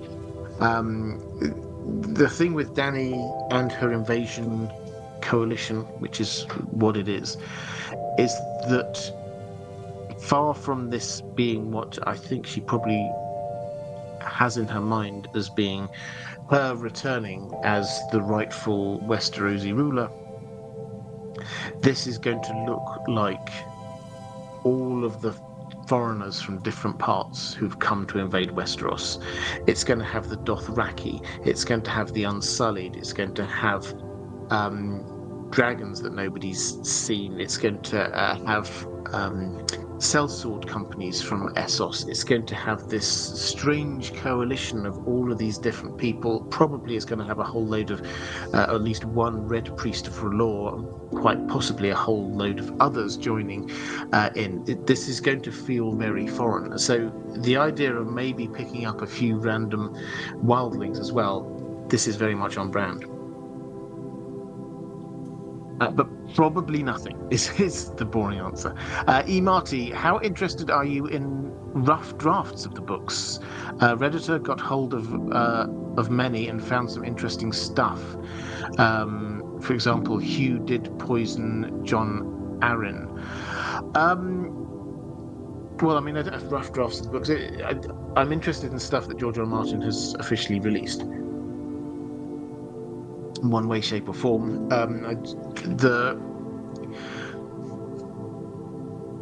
I always have a slight. I mean, I'm fascinated by drafts. There are many interesting times. I mention it in a few videos when we do know various things. Like, for example, in the Sword Blackfire, George R. R. Martin read out a chapter at a convention when he was writing Dance with Dragons, and in that there is a mention of a sword, which was not in the final version that went out, and I find fascinating that he clearly decided to remove that mention. Now, what can we learn from rough drafts? I think we sometimes overinterpret these things for the simple reason that we do not know. Without George R. R. Martin sitting beside us and pointing at things and explaining them, we do not know why certain things were changed, why certain things were taken out. And in particular, when we get drafts of things like The Winds of Winter, we do not know whether he's taken stuff out because he doesn't like it, and isn't going to do it, or he's taken stuff out because he wants to reveal it later. Or in a different way. So I hesitate to place too much emphasis on drafts. They are drafts for a reason, because they're not what George R. R. Martin wanted for his final version. I still find them fascinating, obviously. Mara Lee, hi there, Mara. Great to see you. Saying just a show of love and support. You are the best. Well, thank you very much, Mara. You know your support hugely appreciated. So thank you very much indeed. And also saying for the mods and Dan, your handsome dog. Thank you very much. Yes, he has, as he usually does, taken himself off up to bed already. Robbie B just sending some mod love. Thank you very much for that. And did I have one more in the chat? No, I think I might be caught up roughly. And let's go to a question from Andrew Biederman. Saying, hello, Robert. How did Braavos stay hidden from the Valyrian freehold? At the same time it was unfindable by dragon-riding flyers, it was also being found and populated by thousands of escaped slaves over a period of many years. Some kind of magic, perhaps, that kept it hidden somehow to those that shouldn't find it? I have to admit, I've wondered this myself. So Braavos was founded by slaves who revolted. They were out on boats, they revolted, they took control of the boats from the Valyrian freehold, sailed them up the coast until they found what seemed to be a good place to hide, which was where Braavos is now. They founded a city. Now, the place they found to hide was a good place to hide, firstly because it's right up in the top left-hand corner of Essos, so out of the way. You're only really going that way if you're going to go around the outside and to go across the north coast of Essos, and there's not huge amounts up there nowadays. Or you're going to sort of like be heading off from there to somewhere in the very north of Westeros. So you're not likely to be passing it by just randomly. And secondly, it is fully enclosed. There's this is a lagoon, basically, and around the outside there's this, I don't think they're specifically called mountains, but these big high hills with pines on the top of them, which hide the city from view. So you cannot see the city just from sailing along the coast. That's out of view. You can only see the city if you go in through, there's this one small gap, which now the Titan of Braavos is standing over. But that's the only way in or out. And then the final reason why this was a good hiding place was that it's the weather up there, very foggy, and there's often this thick layer of mist over the whole lagoon. So Valyrians who were looking for this place, and they did start getting a bit annoyed because they'd heard of it. It was known as the Secret City. It started to grow. People knew about it. They'd taken a very strong stance against slavery for obvious reasons, and the Valyrians kept slaves. So they were kind of looking for it, but when they were flying their dragons over, they couldn't find it anywhere. But how do you hide a city, realistically? So I think that there are two answers to this, which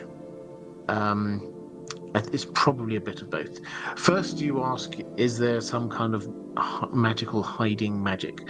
I think probably there must have been something. We're told that they were guided to that spot by some spell singers, I think it was. In Braavos, although we think of it as being this very kind of commercial place, we get the Bravos, we get the Faceless Men, etc. That kind of thing, the Iron Bank. If you look at the map of it, right in the middle, you've got this whole series of islands, the Isle of the Gods, which is just devoted to temples of every imaginable faith and religion there is. And these people were devoted to their new city and keeping it safe. And so if you have all of these priests, and you've already said that it was through the magic of some of these priests that you managed to find this place in the first place, then yes, you could imagine that there probably was some kind of protective magic going on. We're not told that. There's no particular hint of it, other than the mystery of how on earth did it manage to stay so secret for so long, because it did for a long time. But I think probably that's the first thing. And the second thing that has to be said is that clearly no one told the Valyrians, which sounds like a really obvious thing to say, but the Valyrian society was very stratified. It's very structured. The Dragon Riders were just the very top, the top 40 families. That's just 40 families with their dragons. Below that, you've got other Valyrians, but who weren't dragon riders. So, for example, the House Velaryon, they were on that seemingly that second tier. Then you probably had another layer, and then you had the slave workers, and the people who were doing the hunting for this place would have been those 40 families, which means that there actually wasn't that many of them, and how they were traveling around was on dragons. But they, in their travels, and they didn't ever often travel away from Valyria, they were actually quite insular. Then they obviously never came across some random sailor who said, "Oh yeah, I've been to Bravos, I'll tell you where it is." People did not tell them. So I think that's the second thing, is that people actually liked the fact that there was this city that was standing up against the Valyrians, who were, let's face it, unquestionably the power in all of that land. So yes, probably some magic, but also probably this is just evidence that people didn't like the Valyrians all that much. Let's go to... Did I have one more question? Yeah, and Andrew K just pointing out George R. R. Martin doesn't necessarily just do drafts so much as always tweaking and revising. Yeah, I mean, that's certainly a very valid point, is that George R. R. Martin's writing style means that he goes back and revisits things a lot. So it's not like here's a rough draft, here's a near final draft that I just need to do some edits on, here's the final draft. He will get up to his final draft, put that in a drawer with the rest of his manuscript, and then 5 years later come back and go, actually I'm going to start again on this one, because 20 chapters later I'm going to say such and such a thing, which means that this character actually needs to have gone there, not there, and then he'll rewrite it. So yeah, it's a much more iterative process than we might sometimes think. Roman Lakovets, given that the Freys are sworn to House Tully, couldn't Catelyn simply command Lord Walder to let Robb's host through the twins, instead of agreeing to his demands?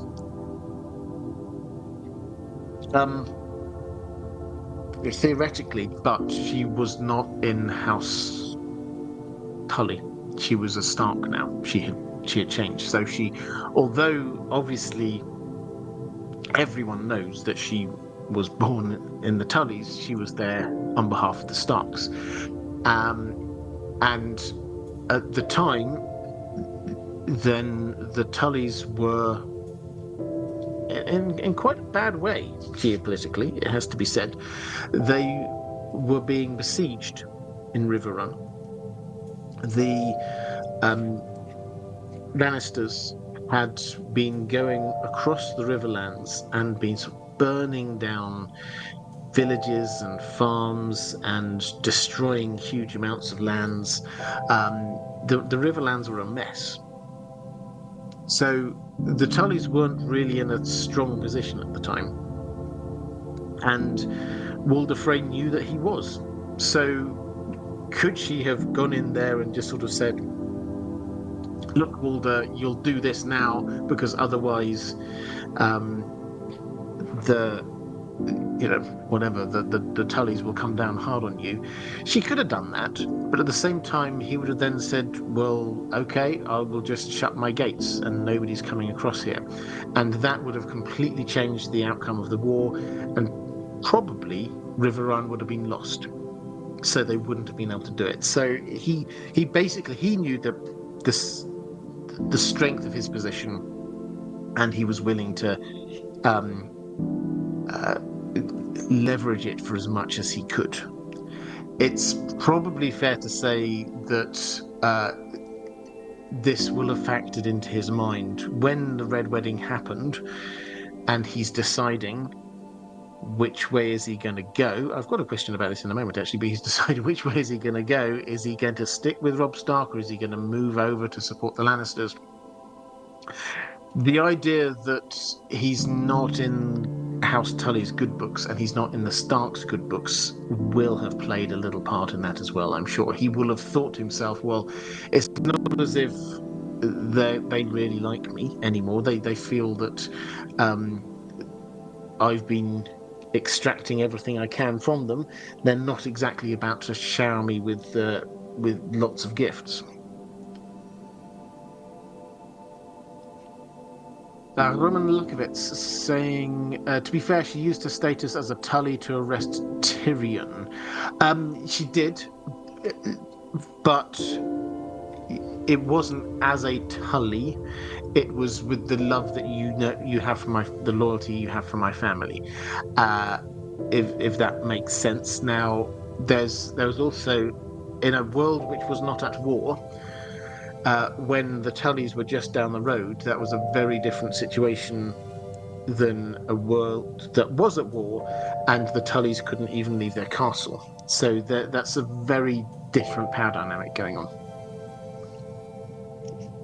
Let's go to a question from Scott Bittner saying, hello Robert, I hope this message finds you and Dan the dog well. It does, thank you. My question is, with Gregor Clegane seemingly, at least publicly, claims to be dead with no apparent heirs, does his keep stand without ownership? Are there any other small keeps or castles owned by landed knights that are now dead because of the war? If you were king at this point in the story, who would you grant Clegane's keep or other similarly unowned lands to? We make many interesting knights throughout the story with small roles. Which would you raise up to a landed title? Thank you for creating this fun space for us to discuss goofy stuff like this. Okay, well, this is the perfect thing that I always love. Some things in the chat, let me know. I'll read out a few of these. Who would you, in this story, grant them a nice little keep or something like that? I mean, just the first thing I think to say, so in the normal course of events, that is in the gift of the Lord Paramount of that region. So it was House Lannister who gave that keep and its land to the newly formed House Clegane. And it would therefore be in their gift. In the normal course of events, it would be in their gift. Now, obviously, the king can always overrule, and they can decide to do this, and they can go over the heads of the Lords Paramount, but most of the time they didn't. Because most of the time, the crown let the Lords Protector of a region run their region. And they didn't want to annoy them too much because their power rested on the power and authority that they had. So that's, I think, the first thing to be said. The second thing is that, yes, as far as we know, that's it for House Clegane, in as much as Gregor Clegane is officially dead. As far as we know, he didn't have any children. They had one sister who was dead. And Sandor Clegane, according to the current occupant of the Iron Throne, probably not Flavour of the Month, and therefore would not inherit. And is also believed to be dead. But within that, I think this is something I often say, because I think it's always worth saying, is that there is always an heir, if you want there to be an heir. That this is one of those kinds of things that the house line came to an end, is that, okay, you can say it came to an end if you want to, that's absolutely fine. If you've drawn the line and said, that's it. But it's entirely within the whim of the king to sort of say, well, okay, who should be next in line? Them. I'll now name them. I'll give them that name, and they can inherit. When you get, probably the clearest example of this is you get Robb Stark deciding his will, and he's talking to Cat, his mother, and he says, I need a will because I might die. I've fought in quite a few battles, let's just be honest, realistically, and he was right.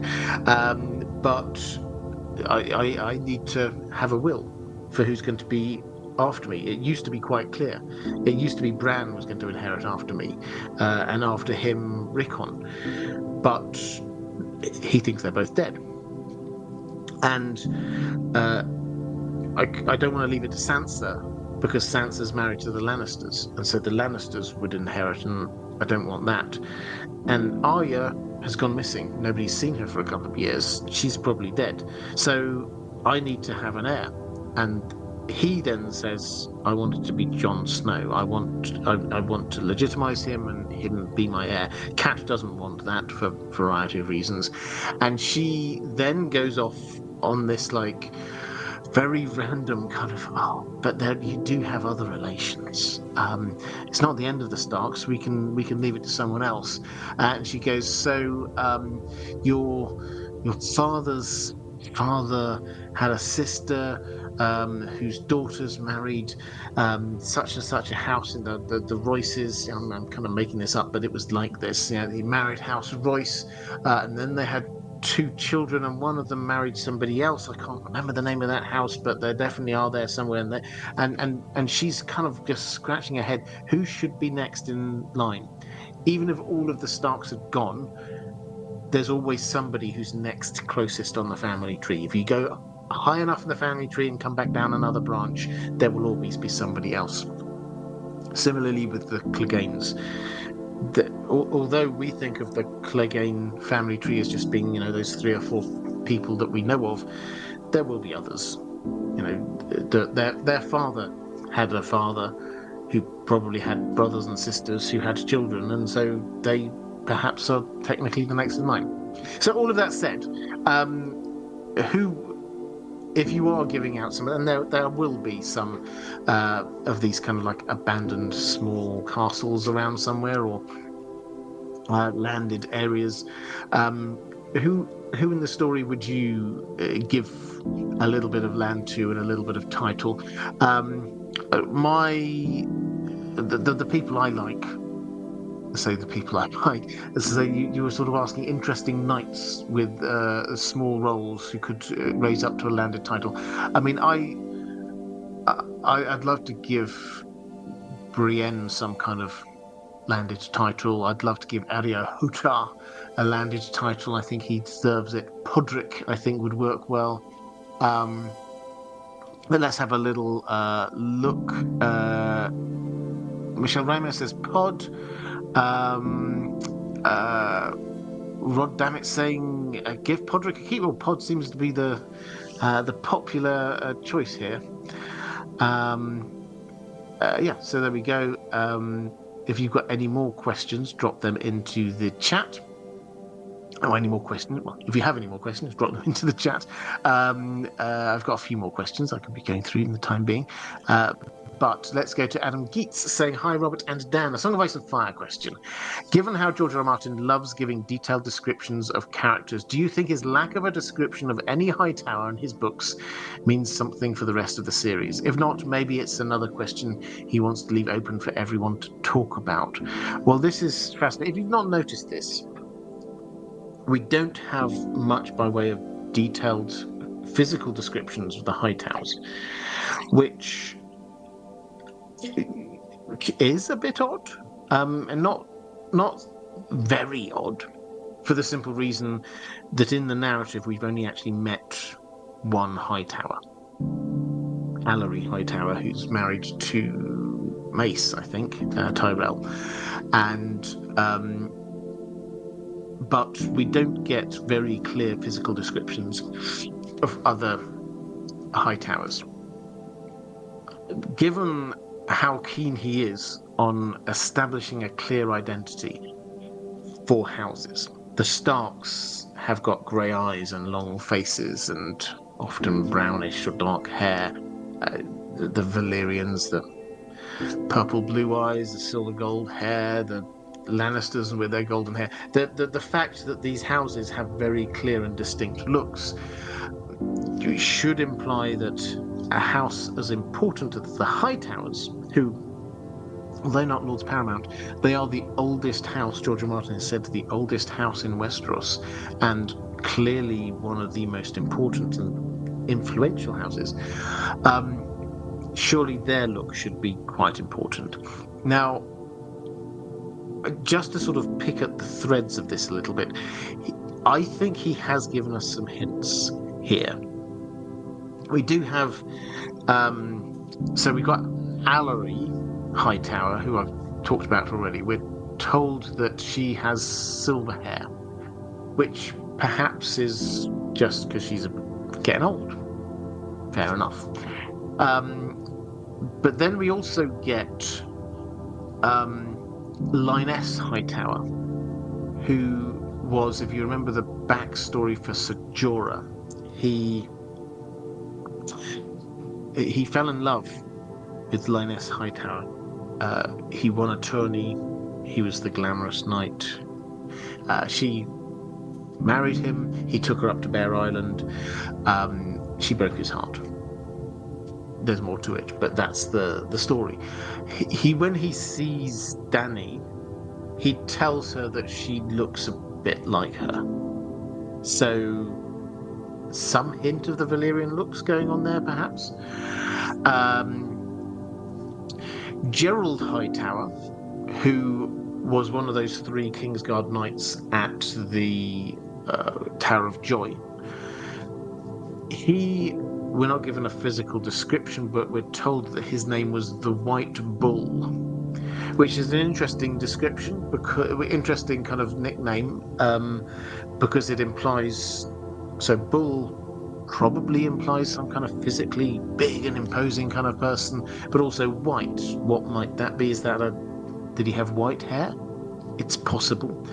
And then finally we have Alicent, who we're not told exactly what she's looked like. We're told that she was slender and she was graceful even into her older age, but we're also told that when King Jaehaerys got old and Alicent was there reading to him and things like that, he often confused her for Saera, who we were talking about a little ago, Saera Targaryen, which might just be Jaehaerys being old and mixing people up in his mind, or it might be that Alicent had a look of silvery hair, perhaps a hint of Targaryen to them.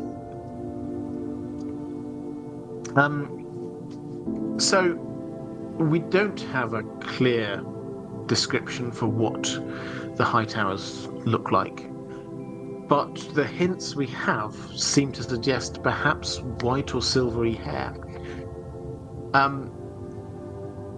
which shouldn't come as too big a surprise, I think, because they are a very old family, the oldest family in Westeros. One of the other really old families in Westeros, House Dane, who similarly they're like the next big inlet inn on the south coast of Westeros, House Dane on Starfall, and again very similar kind of feel. The Hightower is on an island. Starfall is an island in the kind of the estuary of this river, which sort of comes from inland. Same as we have with Old Town. They are quite similar, and they seem to have come across from Essos and set up base there and just kind of stayed there forever. And we know that House Dane, their features can quite often come across as quite Valyrian-ish. Some have this kind of silver hair, some have blue eyes. George R. Martin has confirmed that this doesn't mean that they're Valyrian. You can have more than one sort of ethnic group or a subset of an ethnic group who have quite similar features, but they just happen to come from slightly different places. So if I had to guess, it is an interesting thing because we don't have the details here, but if I had to guess, the High Towers probably look quite similar to House Dane. That just instinctively feels right to me, and the features they have probably feel a bit Valyrian, but not completely. Okay, so Michelle Ramos saying, enter Great Empire of the Dawn theory. Yeah, absolutely. The idea that these very early families landing on Westeros come from over there definitely does kind of make sense. Right, we've got a question from Stephen saying, hi Robert, I hope you are well. I am, thank you. Regarding your recent video on the Valonqar, I want to suggest a tinfoil candidate, Ben Plum, commander of the Second Sons. After all, another name for Second Son is Little Brother. And thanks to Tyrion, House Lannister now owes him and his company a big debt that I doubt Cersei would be inclined to honour. Perhaps if Tyrion stays with Dany and Meereen, the Second Sons could make their way to Westeros and offer their services to Cersei. She might like the idea, since Aegon has the Golden Company and her father had the Brave Companions. Why not hire her own Essos company? Then, at a time when she is vulnerable, Plum could pull out Tyrion's promissory notes, and you can probably imagine what happens next. And an unlikely scenario, but I rather like the idea that Tyrion unknowingly signed Cersei's death warrant with all those pages. Yeah, so I would agree with you. I think it's an unlikely scenario for the simple reason that Ben Plum seems a reasonably sensible person who understands the and incidentally, Ben Plum very likely to be Westerosi. Plum is and there's another famous Plum we have actually in the Duncan Egg stories, but he's related across to Westeros. It's not like he's some kind of, he doesn't understand how Westeros works at all. He does. He knows Westeros. But Ben Plum, in order to agree to free Tyrion, Tyrion signed off this series of promissory notes. He's outside Meereen, war's about to start. Tyrion signs off this series of promissory notes that says, look, I'm obviously not there right now, but I believe I'm the rightful heir to Casterly Rock. And when I get back to Casterly Rock and have claimed my own, you can have all of this gold. You can have all of this gold. Signed by me. Here you go. Here you go. He was handing them out all over the place. Now, if Ben Plum did go over there, I think he would realise quite quickly what Cersei's attitude towards Tyrion would be, and therefore would not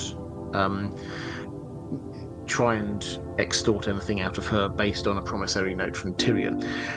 I think that he would most likely hang out, stay with Tyrion and stay close to Tyrion, knowing that Tyrion is going to be, or discovering that Tyrion is going to be heading west, and then join up with Dany. So I think this is going to be a sellsword company that comes with Dany from this great sort of invading force, the coalition that she's putting together, and we'll go over with him. So yeah, I always appreciate tinfoil, but I would agree with you that it's probably not what's going to happen.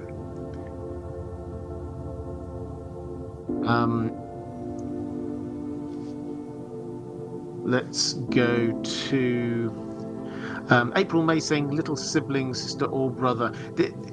This, if you've not watched my Valonqar video, I would encourage you either to do it, watch my videos, but check what I included in there. Something you can check for yourself. David Peterson, who is the guy who invented and sorry, April May, you just reminded me of something, which is why I read out your thing there. He was the guy who invented High Valyrian for the TV show, and he had 7 words. Do you George R. R. Martin has only come up with 7 words of High Valyrian. The rest of it is David Peterson. And it was put to him, the idea that the way that Maester Aemon, in an unrelated thing, talks about the prince that was promised and says, it could be a princess that was promised. It was put to him that this shows that High Valyrian, was a lot more fluid in terms of the, and I'm linguists, I apologize for the language here that I'm going to be using. I'm probably going to use the wrong terms, but the sort of the gender of words. So, for example, in some languages, French, German, whatever, you have some words which are masculine, some words which are feminine. He said this does not prove that at all. In applying this to the word Valonqar, there is no implication in his mind that what Maester Aemon was saying in that section about the prince that was promised, possibly also being the princess that was promised, implies that Valonqar could be little sister as well as little brother. He says no, this means little brother. In fact, he's made up a word for what little sister would be. So he is very clear in his mind that there are the equivalent of the prince that was promised for English speakers is something like the word scientist, which is gender neutral.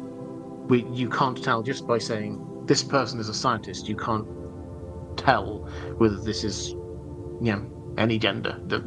It's not clear. It's entirely neutral, that word, and that is what. But you often, back through history, you might have interpreted that and saying, 50 years ago, you would say the vast majority of scientists are men, therefore I'm going to assume it's a man. That's what Maester Aemon was saying. We assume that this must be a man, but not necessarily, because that's a gender-neutral word. But the fact that that is a gender-neutral word does not mean that Valonqar was a gender-neutral word. I hope that makes sense. Do go and watch that video. If it doesn't, as I say, I bow to the linguists, and the person who understands that language better than anyone is very clearly of that opinion. Rural Jora, thank you so much for the super sticker.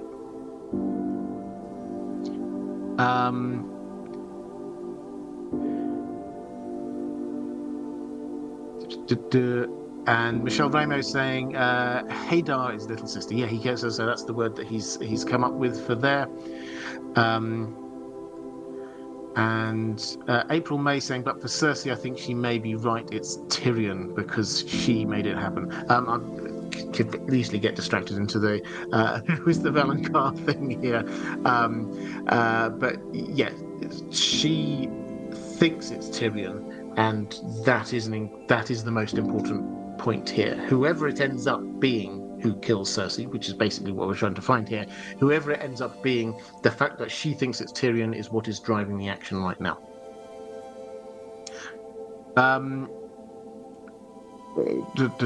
Okay, so let's go to Lord Medici. So saying, was the purple wedding actually a good deal for Olenna? She is actually the one who pours the poison into the wine, whereas Baelish stays safely away from the scene. His main contribution is smuggling the poison into the party in Sansa's hairnet. But this actually forces Olenna to take the extra risk of removing it without anyone noticing. It seems like it would have been easier for Olenna to just take it in her pocket. Littlefinger also organised the dwarf spectacle to force a confrontation between Tyrion and Joffrey, but one would think the Tyrells, being the bride's family, could also have done this. In fact, it was probably to be expected for them to have a role in the party's organisation. We're invited to think of Olenna as on a par with Tywin as a player of the game, but it seems to me like she could have organised the purple wedding with greater ease without Littlefinger. So I understand the point you're making. I think we need to just be clear what Littlefinger brings to the party here. Is that he gets the setup.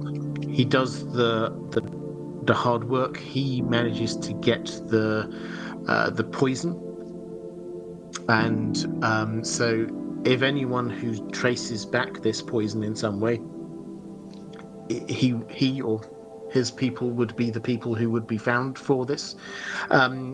He is the person who knows exactly what it is that would get Tyrion angry with Joffrey, and therefore setting him up as a scapegoat.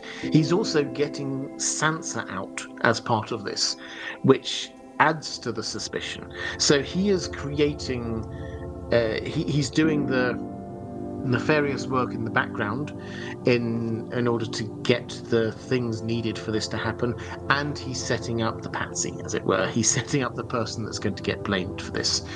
What Olenna is doing is actually, compared to all of that, quite simple and straightforward. So it's a good deal for her in that sense, and he gets what he wants out of it. If you want to know, I sometimes do this, is say this isn't going to turn into a video overnight, but at some point there will be a video. My brain is, at the back of my brain, working through this. I think I mentioned this a couple of live streams ago. This question of Tywin and his response to what happened, because he doesn't seem that bothered. He also at some point seems, when talking to Tyrion before this, he seemed to fully accept and agree that no, Joffrey's not that good. He's not exactly who you'd want on the throne. If you're Tywin, who's wanting to be really ruling, he doesn't want Joffrey to be there. Tommen would be much better. So working through I'm not suggesting he was in on this plot at all, but might he have had a hint of it? And if he did or didn't, was he okay with it? What extent would he allow it to happen? So interesting. We'll work on that. So I work on that one in the background. Expect a video at some point on that. Let's go to the Bazman, saying, "Hi, Robert. Hi. How much do we know about Ned Stark's mother? We get told about his father and what he was like, but I can't recall anyone ever talking about his mother." We don't know much at all. So I mentioned SSM, So Spake Martin, earlier, where people have collected George R. Martin's comments about various things. Someone did ask him once, I don't know what the context was, I think it was just like somebody sent him an email and he, with a few random questions, and got some answers from George R. Martin. And one of the questions was, who was Ned Stark's mother? What happened to her? And he gave the really unhelpful reply, Lady Stark, she died. And that's what we have. So George R. Martin, I think it's probably fair to say that to start with, he had not worked this up much. We have since then, we've got a few extra little bits of information in The World of Ice and Fire and the like. Her name was Lyanna Stark, Lyarra, and she was actually first cousin once removed from Rickard, the man that she married.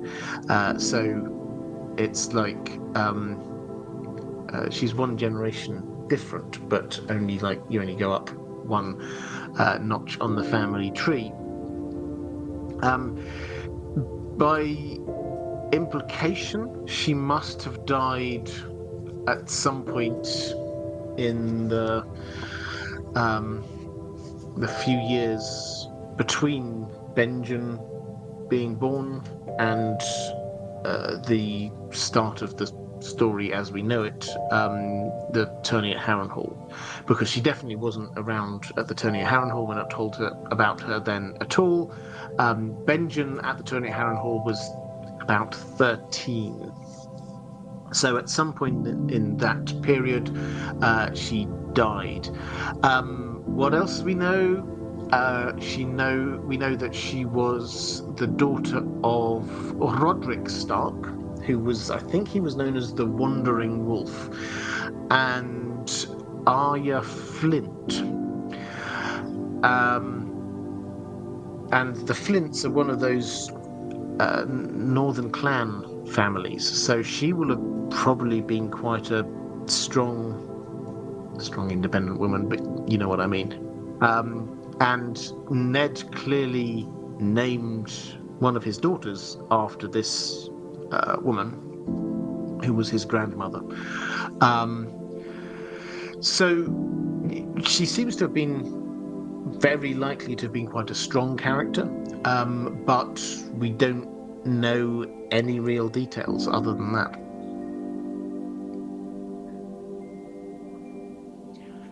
Let's go. Karim, hi. Thank you very much for the compliment in the chat. Lord Medici saying, hello, Robert. Putting aside the grudges that Walder Frey might have had to betraying the Starks in favour of the Lannisters, wasn't Robb Stark's second offer preferable to Tywin's? This is the after Robb Stark married. Oopsie, I broke my promise to you. Walder Frey, he came back in and he basically had to have an offer to get Walder Frey back on side. So anyway, here we go. So both the Lord Medici says both the Tywin and Robb's offers were of a castle. The former offered Riverrun, whereas the latter offered Harrenhal. Riverrun's foremost attractive trait is being the capital of the Riverlands and thus granting its holder rulership over them. But that was not offered to Walter because Peter Baelish had already been, or Walder, sorry, Peter Baelish had already been named Lord Paramount. Harrenhal, on the other hand, is strategically placed and is the largest castle in Westeros. So as far as castles are concerned, Robb's offer seems better than Tywin's. In addition to this, Robb offered the Freys marriage into the ruling family in the Riverlands, the Tullys, and no such offers of social escalation were offered by Tywin. Would you agree with the claim that Robb's offer was better? If so, wouldn't this mean that by going for the less favourable but most vengeful option, Walder is not a cold-hearted pragmatist, but rather a grudge-driven, non-utility maximizer? So, interesting way of looking at this, in that is the choice that Walder Frey made actually an indication that the reason why he did the Red Wedding was actually just out of vengeance, and not because he thought he'd get a better deal from Tywin. Personally, I think no, I don't think it says that. I think what although yes, you could argue, I think either way about the castles. If you under what Robb offered, the Freys are still playing second fiddle in the Riverlands, whereas under what the Lannisters were offering, then yes, Littlefinger was technically Lord Paramount, but he didn't have the resources there with, although he was very rich, to immediately be the most powerful family in the Riverlands. So I think you can balance those two in terms of what they got there for castles. I think you can balance it, but I think you more have to stop and think about the geopolitical situation at the time. Now, when Robb and co arrived for what became the Red Wedding, they were heading north with their tails between their legs. They had they won a whole load of battles against the Lannisters, but they had failed in their strategy to get Tywin to abandon his post protecting King's Landing and head off into the Westerlands. That was what Robb was trying to do, and there are various reasons for this. Edmure Tully stopping the Tywin from getting a toehold crossing over the river was one of the reasons, not the only reason, but that was one of the reasons. But because Tywin was there, and they forged that alliance with the Tyrells, and Renly and his army had disappeared and gone. Stannis had been defeated at the Battle of the Blackwater, and then Upton left Dragonstone. Suddenly the Lannisters were in a very strong position in the south. They were surrounded by enemies, but now they weren't. They had the largest army with the Tyrells backing them as well. The imminent threat of King's Landing falling had gone away. Stannis had been defeated. So suddenly the Lannisters were in the ascendancy. And Robb suddenly was faced with the fact that Winterfell had fallen. He'd pulled his forces out from the north. He'd left some up there, obviously, but the bulk of his forces he pulled out of the north to go and launch this campaign in the south, south of the Neck. Winterfell had fallen. The Iron Men were raiding up and down the west coast, and they'd claimed Moat Cailin, blocking off access to the north. This was not looking good for the Starks. Their strength in the south was gone. They had to head north. Winter was coming. Everyone knew winter would be coming, and therefore, almost certainly, by the time Robb Stark, even if everything went perfectly, by the time Robb Stark got all the way up to Winterfell and managed to defeat the opposition and reclaim his homeland, winter would have come, and all the thoughts of the campaign in the south would have had to be abandoned for a while. So that was the situation. And then Walder Frey had to ask himself, what do I want to be? With this weak North, weak Starks, strong Lannisters, do I want to tie myself into the Starks, knowing that the Lannisters will then come for me? Or do I tie myself into the Lannisters, and it's not just him, don't forget it's the Boltons, and he has married in, so one of his daughters had married Roose Bolton, so he's now married into the new royal family or Lord Paramount family of the north. And also he gets Riverrun and marries in with the Lannisters, the royal family. There, he'd already got a Frey married into the Lannisters. So the geopolitical situation was that he would be in a much stronger position siding with the Lannisters than the Starks at that moment in time. Even if maybe he might have wanted a slightly different castle out of it, his position was well advanced. Let's go to Michael Trainer saying, imagine you're the lord of a major house in the Riverlands, closer to King's Landing than Riverrun. Envoys from Lannister, Baratheon and Targaryen arrive and ask you to pledge fealty. To whom do you bend the knee? Well, in the Riverlands, I mean, I think it depends on where you're at, doesn't it? Where you're at in the story. But if the Targaryens are the ruling family, then you have to bend the knee to the Targaryens, particularly if they have dragons. The Baratheons are a long way away, and the Lannisters might be very rich, but the Lannisters they're in the Westerlands.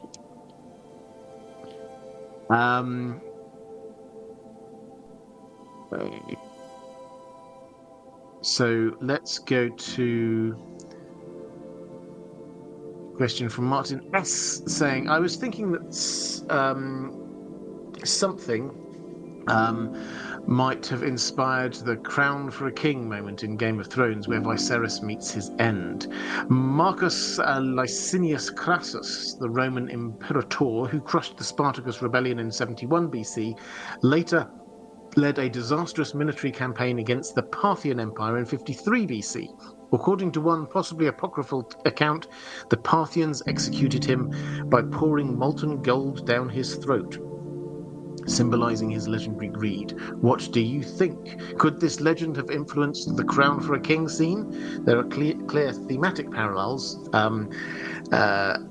though one difference is that Crassus wasn't from a royal lineage, unlike Viserys. So, I mean, I think the answer is yes. Here, I've not heard George R. R. Martin specifically name-check this, but it is... he's a history nerd, and so he will know about this, and he will definitely have got some inspiration. I'm pretty sure on that. And Keith, this is my last issue, Song of Ice and Fire one. I've got various more questions, a Lord of the Rings and other things come out. Do not worry. But keep on dropping questions in the chat. I'll pick up on them as well. Keith Boynton saying, hi, Robert. Thanks for the wonderful content. Well, thank you. I'm curious, have you read any of George R. R. Martin's non-Song of Ice and Fire writing? If so, is there anything you especially recommend or anything you're especially curious to check out? Well, I meant to have a copy of it here. I don't have it. But I do love Fever Dream. If you've... it's completely different to A Song of Ice and Fire, but it's vampires in the deep south on steamboats, on paddle boats, and it's wonderful. It's a very different feel and style of story, but it was my first encounter, well before I read A Song of Ice and Fire. It was my first encounter with George R. R. Martin, and I think it's a fantastic story. I've also read a couple more. The Ice Dragon is really good. The one thing I've never read is the Aces. I think it's called Aces Wild, which he edits the series. I'm intrigued. At some point, I will get around to that. Talking of books, though, stay here.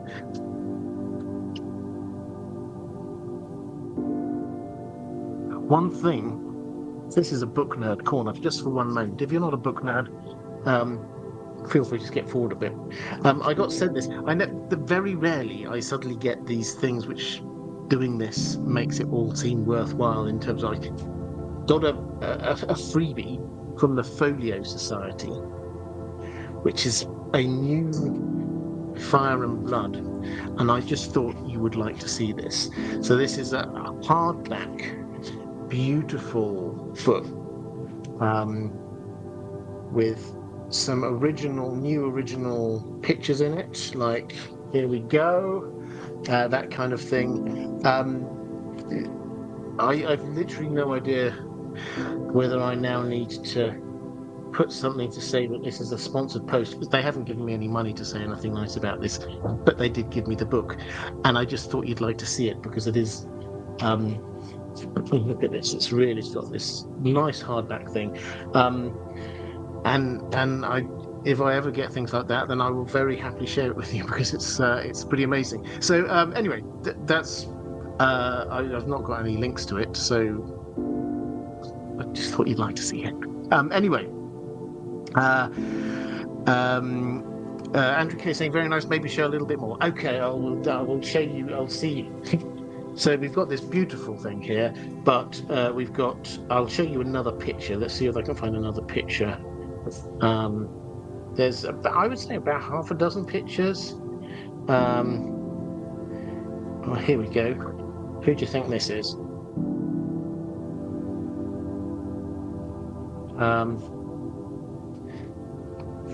Rhaenyra.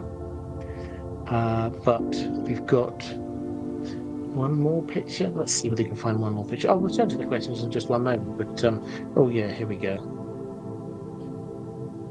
Look at that one. Beauty. It's a lovely, lovely book. And Fanio Society just generally, um, if you're a book lover, they've just produced amazing things. Anyway, sorry, a bit of um, uh, distraction. Let's go. Oh, somebody in Reflective Rambling has done a link to the Folio Society. There we go. It's in the chat. Lord of the Rings questions. Let's do a few here. Kelly Summers saying, "Hi, Robert. I hope you're doing well this evening with minimal tech issues. I think I've got away without any tech issues at all today, which is rare for me, but I'm fingers crossed." What was the nature of dragons in Middle-earth? If they're corruptions or mockeries of something like great eagles, it seems surprising that the first dragons couldn't fly. The scale of Ancalagon is pretty far beyond what the eagles have. Thorondor, the biggest eagle we know of, is certainly massive, but Ancalagon was large enough to hit 3 mountain peaks at the same time. The abilities of dragon like Glaurung also seem more in line with what you might expect from Maiar. They probably can't be actual Maiar themselves since they're born and mature in Middle-earth, but what about offspring of Maiar with some kind of creature? So I think the nature of dragons. First of all, I will read the first mention in the Silmarillion we get of dragons is this. This is in the First Age. Morgoth perceived now that the orcs unaided were no match for the Noldor elves who've come back now into Middle-earth and were besieging his castle. His stronghold. So he sought in his heart for new counsel. Again, after 100 years, Glaurung, the first of the fire drakes of the north, issued from Angban's gates by night. He was yet young and scarce half grown, for long and slow is the life of dragons, but the elves fled before him. And basically Morgoth's then a little bit angry because he comes out, he's not fully grown, he's not fully armored. Everyone's seen this dragon that he's been growing. Glaurung comes back indoors, hangs around for a bit, grows a bit more, and then comes out again later in the story. But this first dragon didn't have wings. Now, in terms of what they are, they're often talked about as being like a mockery of the giant eagles, which I think is possibly true. Glaurung seems to have been like a first attempt without the wings. And then later ones, Ancalagon you mentioned, massive eagle with wings, and from then on they had wings. So I think they still can be a mockery of eagles. It's just we first see we first see Glaurung appearing here as just a work in progress. As for what they are, we're not told. And my recent read-through of Tolkien's letters has really kind of underlined for me how much Tolkien angsted about this kind of stuff. He would have angsted about this if he thought about it, and I'm sure he did think about it. He went through several iterations of what orcs actually are, not because he just wanted to make them cooler or better or fit more into his story, but because he was concerned about their soul. It was like, well, so they can't have been created just by Morgoth, because Morgoth can't create anything, out of nothing. So he must have started with something else. But does this mean they're elves who are corrupted, or if are they like something inanimate that he sort of like managed to teach to talk in some way? If so, does that mean that are they all evil? And they said, no, I don't believe that they could do it. And he just went through this again and again. How do I get to a position that I can feel I can understand what happens with the orcs? So the same thing would have happened with dragons. This much I know. I like this thinking. Maybe there was some kind of Maya in the same way that some of the thinking with orcs was that they were corrupted elves. The idea they could be corrupted Maya is an interesting one. It's not something Tolkien actually went into huge amounts of detail about.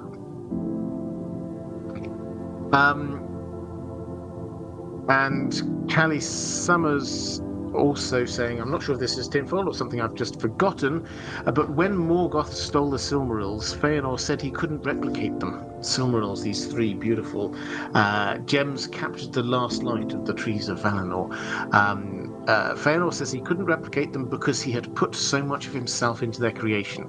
Fair enough, but couldn't he simply explain the process to someone like Aula? Whatever magic and skill Feanor had surely couldn't exceed the demigod who crafted a new species in his spare time. And especially at that crisis point, Galadriel might have been willing to give Aula some hair if he needed it. I know the Doylist answer is that there wouldn't be much of a story if they could solve the problem that easily, but is there a stated reason in the books? The implicit, if they could have, they would have, but they didn't, so they couldn't, is a little unsatisfying for such a pivotal moment. Yeah, absolutely. So the setup here is Morgoth they'd captured him and he'd been basically in prison for a long time. He got released and basically promised to be a very good person from then on, but obviously he wasn't, and he went back to his bad ways. But the way he did it was just this, catching everyone by surprise. He destroyed the two trees of Valinor, which they provided the light, and the light was not just normal light, but it's this sort of source of holy good light. And he also took with him the Silmarils, which were these three jewels that Feanor, the greatest thing that Feanor, the master craftsman, had created, which, among other things, captured the light of the two trees of Valinor in them. And this was important because that was now the last light of the two trees of Valinor. And the Valar say, well, maybe we could remake the trees, but we need a bit of that light, so we'll need the Silmarils. Can you give us the Silmarils? And then Feanor's, no, I can't. He finds out in just a few moments' time. He finds out actually they've gone, they've been stolen. But he's like, no, I poured everything that I had into these. I can't remake them. And the implication here is that Feanor had been overwhelmed, as we see what happens later, by this obsession with the Silmarils. He was jealous of the idea anyone else might have them. If he didn't have them on his person, he wanted them locked up in his house. He did not wish to give up the secrets of how to make these. And he knew that what would happen is that if he did hand over the Silmarils, they would break them open, basically, and everything he'd done would be lost. And sure, they might be able to give him some other Silmarils that look just the same, but someone else had made them. It wouldn't be the same. This wouldn't be his masterpiece. It's the equivalent of somebody who's spent, if you imagine you've spent years slaving over this work of art that you've created, you've put everything into it, and you know you could never reproduce anything quite that beautiful again. And then you get told, we need that, we're going to destroy it, but we'll give you something of equal value back. You don't want the something of equal value. You want the thing that you've created. So that's the idea. Is this isn't a logical working through from Feanor. He's emotionally involved in this.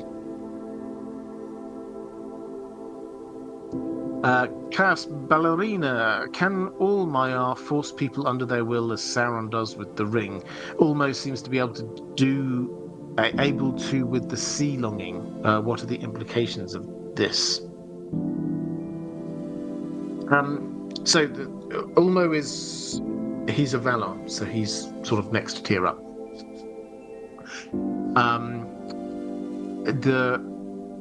What Sauron did with the ring was pretty impressive, and he poured so much of himself into that that when he no longer had it, as we saw, it got dropped from his finger, then he lost the ability to sort of even exist in a corporeal form. Um, so, and Sauron was using that. He was aiming this at the elves to get control over them. It certainly appears that if somebody of near equal power to him, like say Gandalf, got the ring, uh, then it wouldn't be, or one of those other rings, it wouldn't necessarily bring him under Sauron's power.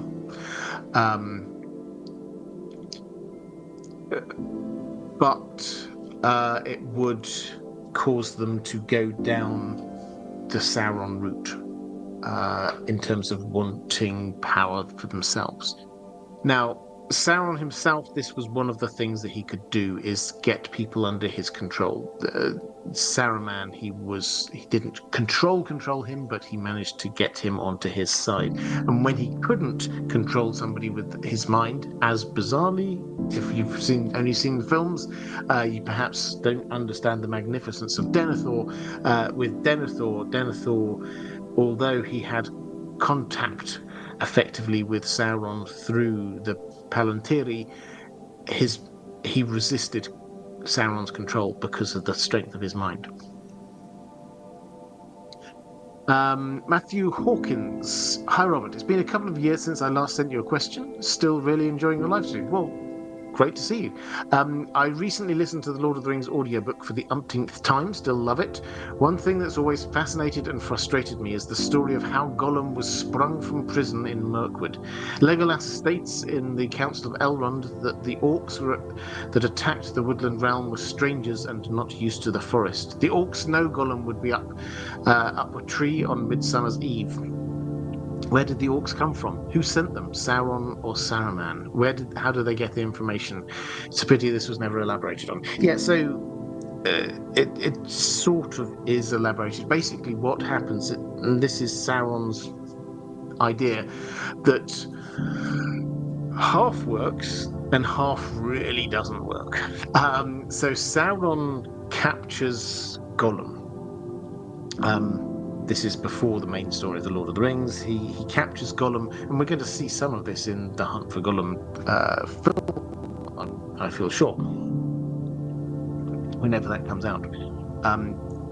He captures Gollum, tortures him, gets information out of him, and it becomes very clear he gets the backstory. He knows Gollum found the ring. Gollum was under the control of the ring and had been for 500 years.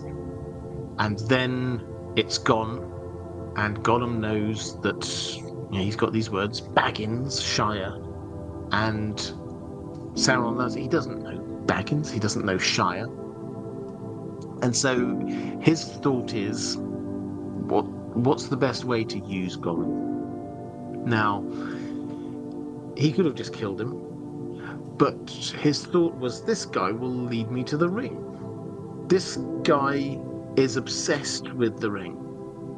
He was right. Gollum was. He was not going to give up. Nothing. He would just keep on going until he found the ring. So he said, I'm just going to release him. And I'm going to keep an eye on him. And he's going to end up showing me where the ring is.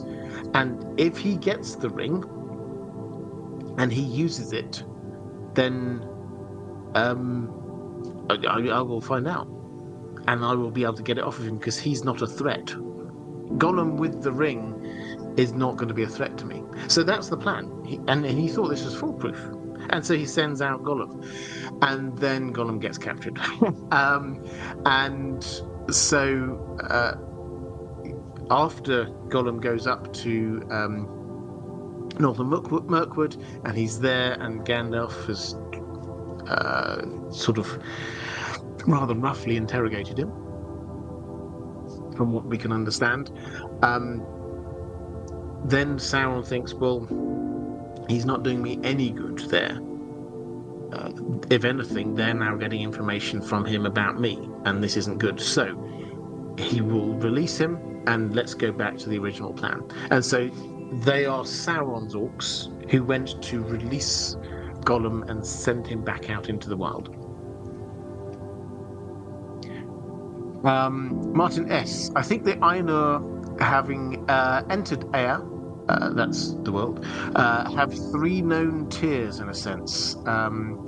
Aratar, number one. Number two is non-Aratar Valar, and three, Maiar. One are greater than two. Of course, in many contexts, one and two are in one group, Valar. Yeah, so there are tiers. There are levels to this in terms of power, and so Manwë is obviously the most important. But you get the top tier in the Valar, you get the top tier, and then you get the rest who are less powerful.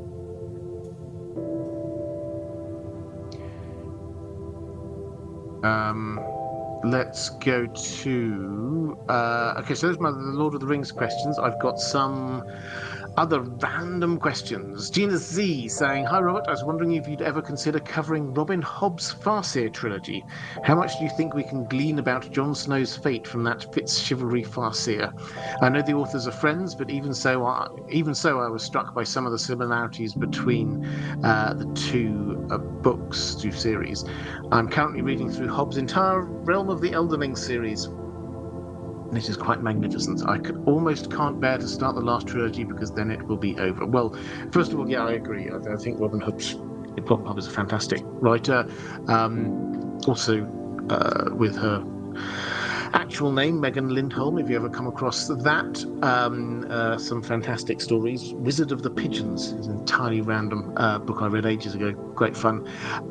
But yes, so the connection between these two, I was looking at this a little bit. I'm writing a little bit about Jon and his fate.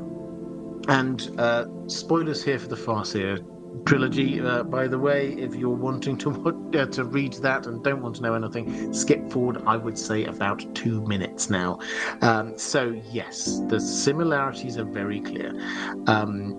So this is set in the six duchies, which is somewhere which is threatened by fantasy zombies who are starting to invade the land, and might at some point be saved by turning dragons from stone into flesh. The main character we have here is the bastard son of the crown prince, who has the ability to skin change and to warg into the wolf that he has formed a bond with. So the links across are very strong. What happens to, and this is the spoiler bit, what happens to Fitz, as his name is, Fitz-chivalry, is that he is killed, like Jon. He's buried, and but his spirit goes into his wolf. His friends then dig him up, revive the body. Another very strong skin changer goes into the wolf, kicks out Fitz, and pushes him back into his own body. And this, I think, is a hint of what is going to be happening with Jon. Now, the intriguing thing is that George R. R. Martin, I mean, I couldn't immediately put my finger on the quotes, but I know that he has said that having seen, they did develop these ideas at the same time with the same editor, I think. They did see advanced copies of the two books, but George R. R. Martin, I think, has said that it's not that he's copied this in any way. However, the way that Robin Hobb dealt with this whole issue of skin changing had many more layers than he'd originally thought about, and so he sort of upped his game of what he included in A Song of Ice and Fire in order to kind of match that. And I think one thing in particular I would take as a takeaway from this to look out for is when Fitz gets pushed back into his own body after having been in his wolf for a while, you then get an actually quite long period where he is wolfish. he's in a human body, but he's lived as a wolf for so long that he sees things, he wants to experience things in a wolfish way. And that, I think, is something that we have to expect with Jon. What does that mean? Is he going to be more feral? Is he going to be more of a lone wolf? Is he going to want to be more pack? I don't know, but he's going to be more wolfish. But as for, am I going to be covering that? And also Diego Godoy linked to this. Diego Godoy is saying, "Hola, Robert. Hola. This week I finished reading the first book in the trilogy of The Three Body Problem. Would you be interested in covering other book series such as this?" So, first about The Three Body Problem. If you've not read it, I've also read the first book. I read that just before the TV show came out, the Three Body Problem TV show. The TV show is actually pretty good. It's a lot of Game of Thrones fans noted the fact this was the first thing that the showrunners of Game of Thrones did after Game of Thrones. And it also is, I think, the biggest budget drama Netflix have ever done. Both of which kind of coloured, I think, a lot of people's impressions of it. But it's actually a pretty good series, it has to be said, and a pretty good adaptation. There are some things I think could have worked better. They shifted it. The books are very focused in on China. The author is Chinese, and they kind of abandoned that and shifted it over to a more Western approach, and introduced more sort of sympathetic young 20-30 something characters. I understand why, but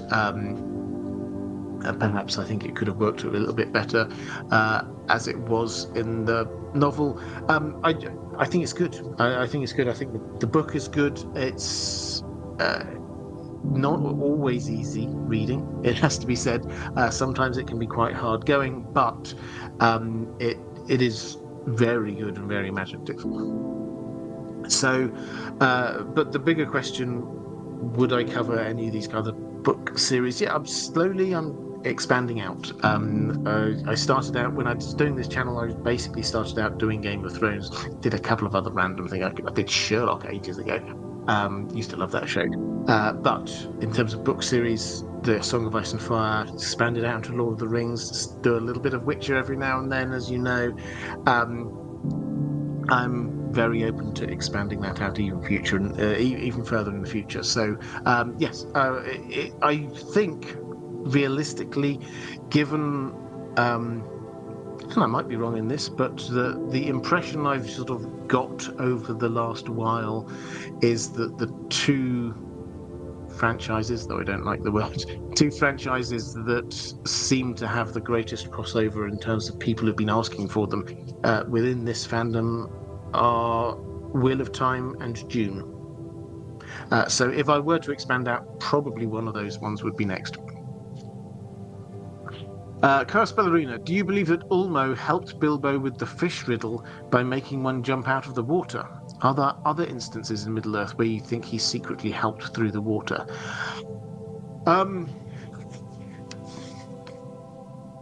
I don't know about the fish riddle thing. I would have to look at that again. My instinct is probably not Ulmo. He's not Lord. He's Lord. Yes, he's Lord of Water, but the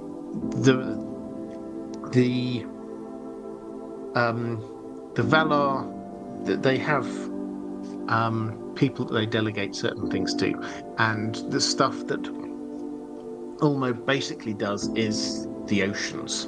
And so whenever we sort of whenever in the First Age he would sort of more directly intervene, he had to wait for humans to get all the way over to the west coast before he could kind of appear and do stuff.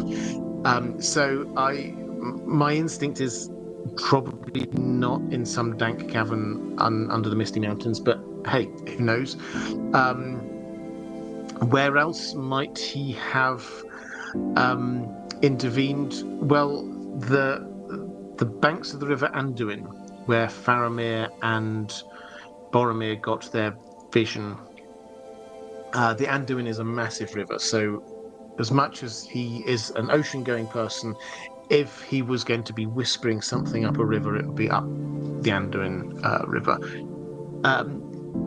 Beyond that, how has he helped? When there was a good wind, it has to be said, from that helped Aragorn, again coming up the Anduin River,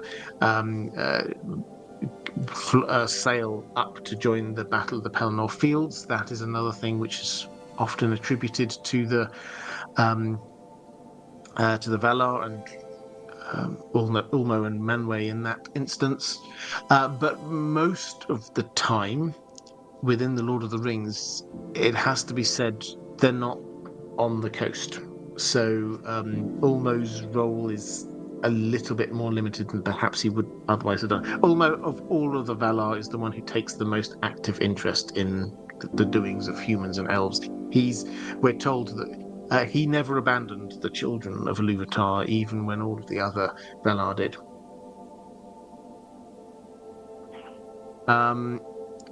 Martin S. saying, I think Robin Hobb has similarities with George R. R. Martin, but George R. R. Martin has a far greater number of houses.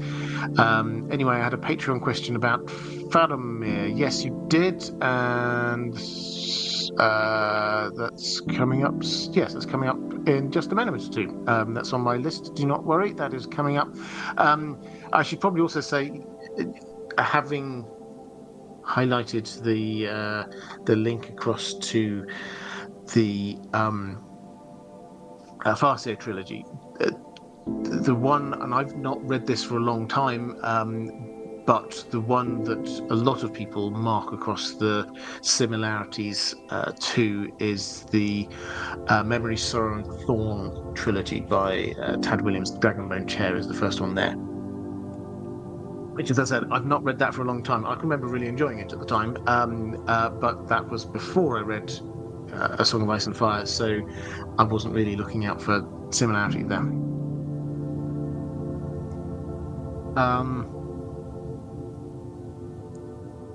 Derry's read it before, saying, for those with questions, I cover Hobbes' world in the same detail as Robert does A Song of Ice and Fire. I've read all available annually since 2001. Well, there you go. Look on. So somebody put if somebody puts a link in the chat, that would be great. Oh, here we go. So Carl Stark, thank you very much for putting the link across there. So Derry's read it before. Do go and check them out. Question from so yeah, that's the realm of the Elderlings. I think that's the full title from the series as a whole. Mara Lee, will you be doing any more readings of the books on your channel with Aziz as guests? What about other interviews? Aziz, yeah, definitely. We'll have him back on again at some point, I am sure. As for other interviews, yes, I've not lined up anything yet, but that's certainly part of the plan. Phelan Walker saying, hi Robert, hope you're well. I am, thank you. I'd love some lore on Dan the dog. I will. This is a live stream about Lord of the Rings and the Song of Ice and Fire, but Dan the dog is a greyhound, which means that he hails from Ireland because, fun fact, most of the greyhounds in the UK actually were born in Ireland, because in Ireland they breed and train those dogs for racing. And Dan is a rescue from racing. So yes, although he's not got his little doggy passport, that's where he's from. He came from across the Irish Sea. Martin S. The Dragonbone Chair, aside from the first novel, is also the in-story piece of furniture equivalent of the Iron Throne. Yes, absolutely.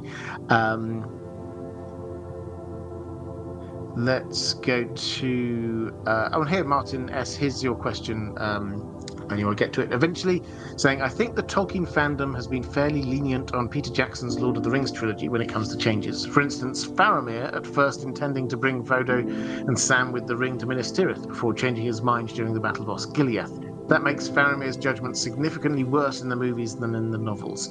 Meanwhile, Star Wars fans can get upset about Greedo shooting first, or Han and Greedo shooting at the same time, instead of Han shooting first, in Star Wars Episode 4. Arguably a personality change for Han, but no worse than the aforementioned one for Faramir, in my opinion. What do you think? So, what I think in terms of, well, Faramir as a character, yes, absolutely. They, I wouldn't go as far as saying they'd done him a dirty in the films, but of all the characters, his is one of the ones that is shifted more. In an attempt to both add to dramatic tension with his Frodo and Sam's encounter with him, but also to add in a little bit of extra time. If you look at the way that they structured the films, they've actually shifted it between films 2 and 3. They've shifted a few things around in order, and stretched a couple of things in order to make them work better as films. Tolkien wrote The Lord of the Rings. We think of it as being in 3 books. He wrote it as one long book. It just had to be broken down into 3 because of paper shortages in post-war England. But so they wanted to shift a few things around. I mean, overall, as I'm sure I've said, love those films, and I know many people do. What you say though about the Tolkien fandom being fairly lenient on the films, I think. I mean, far be it from me to sort of comment on behalf of the fandom as a whole. I think it's a bit more divided. The deeper into the Tolkien fandom you get, the more divided you think you'll get it. I mean, I've been lucky enough to chat to heads of several Tolkien societies around the world, and a lot of other people sort of in the centre, other content creators, academics working on Tolkien things. I would say that the deeper into the heart of the Tolkien really nerdy community, the more likely you are to find people who don't like the films. Most, I think you're right, probably the overwhelming view is that people love the films, but there definitely I've come across quite a few people who don't, because they don't stick to the story at every point. So there's that. You talking about Star Wars fans getting upset about Greedo shooting first or not. My general take is that there is a difference, for me at least, there's a difference between something like Star Wars, which started out as a film, and so what you're doing is if you're just updating what is in that film canon, whereas everything that happens Tolkien-wise on the big screen is an adaptation of what happened in the books. So you can always go back to the books, and therefore you can have a legitimate reason for saying, well, hang on a moment, why did you do that? Because it's clearly different in the books. There is no books. Yes, there are now Star Wars books, but there is no fundamental starting point book for something like Star Wars.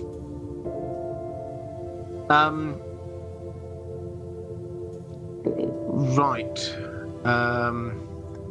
Let's go to Mara Lee. Actually, this is my last question from my patrons. So now, if you've got any more questions, now is the time to drop them into the chat. I'll try and pick up as much of that as I can. Mara Lee asking for an update on shows we're looking forward to this year, and Night of the Seven Kingdoms, anything on House of the Dragon, Rings of Power. Where we're at on all of these things. House of the Dragon, season 3 will definitely happen. We've started seeing shots of table reads. All the cast gathered round, reading the script, and that means that they will be filming shortly. Rings of Power has been formally and officially renewed for season 3. We're starting to get casting rumours. They've not yet started filming, but my understanding is they will start in the not too distant future, in the next, I don't know, month or two, something like that. So they're not going to be too far behind. A Knight of the Seven Kingdoms, we have no particular update on since last time. This they filmed it. They're already looking at they're doing the scripts for season 2 in anticipation of this being a success, which everything I've heard so far seems to suggest it might be, and obviously the cast will grow up quite quickly, so they need to film things relatively swiftly as well, so that Egg stays quite small for as many series of this as we can possibly manage. But that's not going to air until the second half of this year, probably towards the end of the year, I think is the answer. As I say, they filmed it. It's going to be 6 episodes. George R. R. Martin has seen all 6 episodes, loves it. He's seen the first 4 in Final Cut, the other 2 in a draft format. So it's there, it's nearly ready. Don't expect huge amounts from that just yet until we're getting a little win. They might do a teaser trailer or something at some point. Yeah, that's going to take a little while. But this is quite I found this is actually quite a good year. We've got a number of things, and/or season 2 is going to be coming out, which I'm very much looking forward to. If you enjoy Squid Game season 3 is going to be coming out, and there's a few other things coming out that I can't even remember right now. But yeah, Knight of the Seven Kingdoms, something to look forward to. Martin S., I would say for Tad Williams, he is one of the better fantasy authors in terms of prose. This is Tad Williams who did the Memory, Sorrow and Thorn. I think Tolkien is the best I've read, but I would probably set Tad Williams as a second. Yeah, I don't know. I mean, I'd put George R. R. Martin second myself, or equal to Tolkien in different ways. Carl Carsnark saying Dragon Demands channel has a video up now about the latest casting details. Do go and check that out, Dragon Demands. If you've not come across Dragon Demands, he is in charge of the Song of Ice and Fire wiki pages, so he knows his stuff, and often does videos with this kind of like background about when TV shows are coming out and stuff like that. So do go and check that out. Last of Us Season 2, thank you, Andrew. Yeah, that's something else. Peredo Gladioli or Gladioli. Have you read Catherine Kerr's Devery cycle of fantasy novels, Daggerspell, etc.? I definitely did read Daggerspell. I'm going to say decades ago, which makes me feel older than I would like. But yeah, I quite enjoyed that. I don't think I've read through the whole series of that one, though. Chloe Leanne asking what my thoughts on Severance Season 2. Yeah, that's another good thing which has come out this year. I've not managed to I've got a number of things on the go, it has to be said, because we've got Wheel of Time, which has just started up as well, which I quite enjoyed. We talked about that a little bit earlier. Severance 2, I really liked Severance Season 1. Severance Season 2, I've not managed to watch this whole season yet. Have we had the finale yet? I don't know. I was waiting for the whole thing to finish, and then I was going to binge my way through it. What answers do I hope to get in the season finale? And your video convinced me to watch it. Good. Well, I'm glad, because it's really good. If you've not watched Severance, do go and watch that. I've also randomly, we're sort of going off in many a digression now of TV shows, randomly been also watching Foundation, which I'd not I'd not watched before. As I said, I'd not watched before. I'd watched the first episode of season 1. I was on a plane, and it was on one of those tiny little screens that was stopping every 5 minutes for the pilot to tell me what the airspeed was and the temperature outside or whatever. It wasn't the best viewing experience. But having then sat down and watched it on my TV at home, great. I really love it. Fantastic. If you like proper sci-fi, that's there. And it's been again. It's been a long time since I've read Foundation, the Asimov novels. So I didn't really have a hard idea in my mind about what to expect, but it's very good.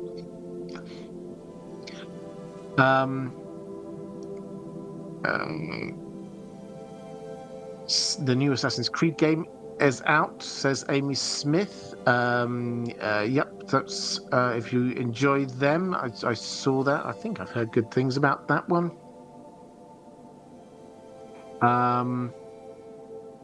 And yeah, I think that's me caught up in the chat. Okay, so with that, and there was lots of tea talk, which is very exciting. Chloe Leanne says the finale airs at 2 a.m. UK time, as in half an hour. Okay, right. Well, I hope you enjoyed that. So next week we will be back with another. Have I got another chat come in? Martin S saying it's easy to hate the villains in Robin Hobb's novels. For some reason, they seem to hit me harder on an emotional level. Yeah, they're very quiet. Very quiet.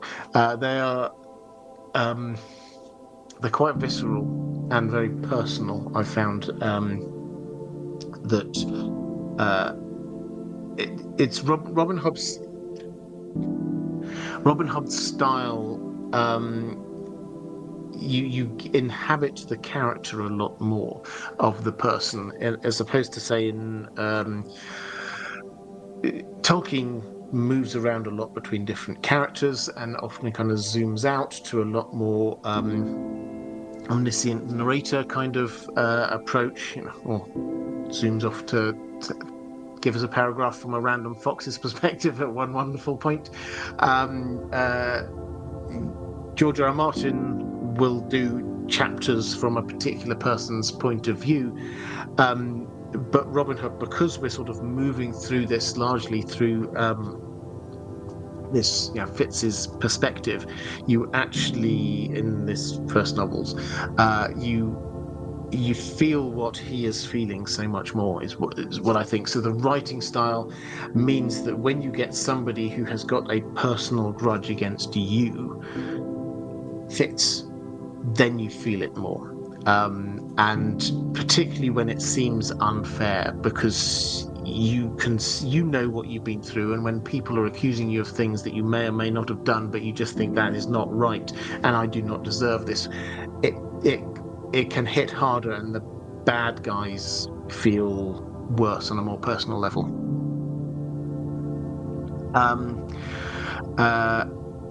Derry's read it before, agreeing with me. Good. I like it when the experts agree with it. Hobb is a very character-driven, and the plot is secondary. Yeah, you said it better than me. Do go check out Derry's read it before channel. Haven't seen it, but I will go and have a look myself, actually, after this. So anyway, let's... what should we do?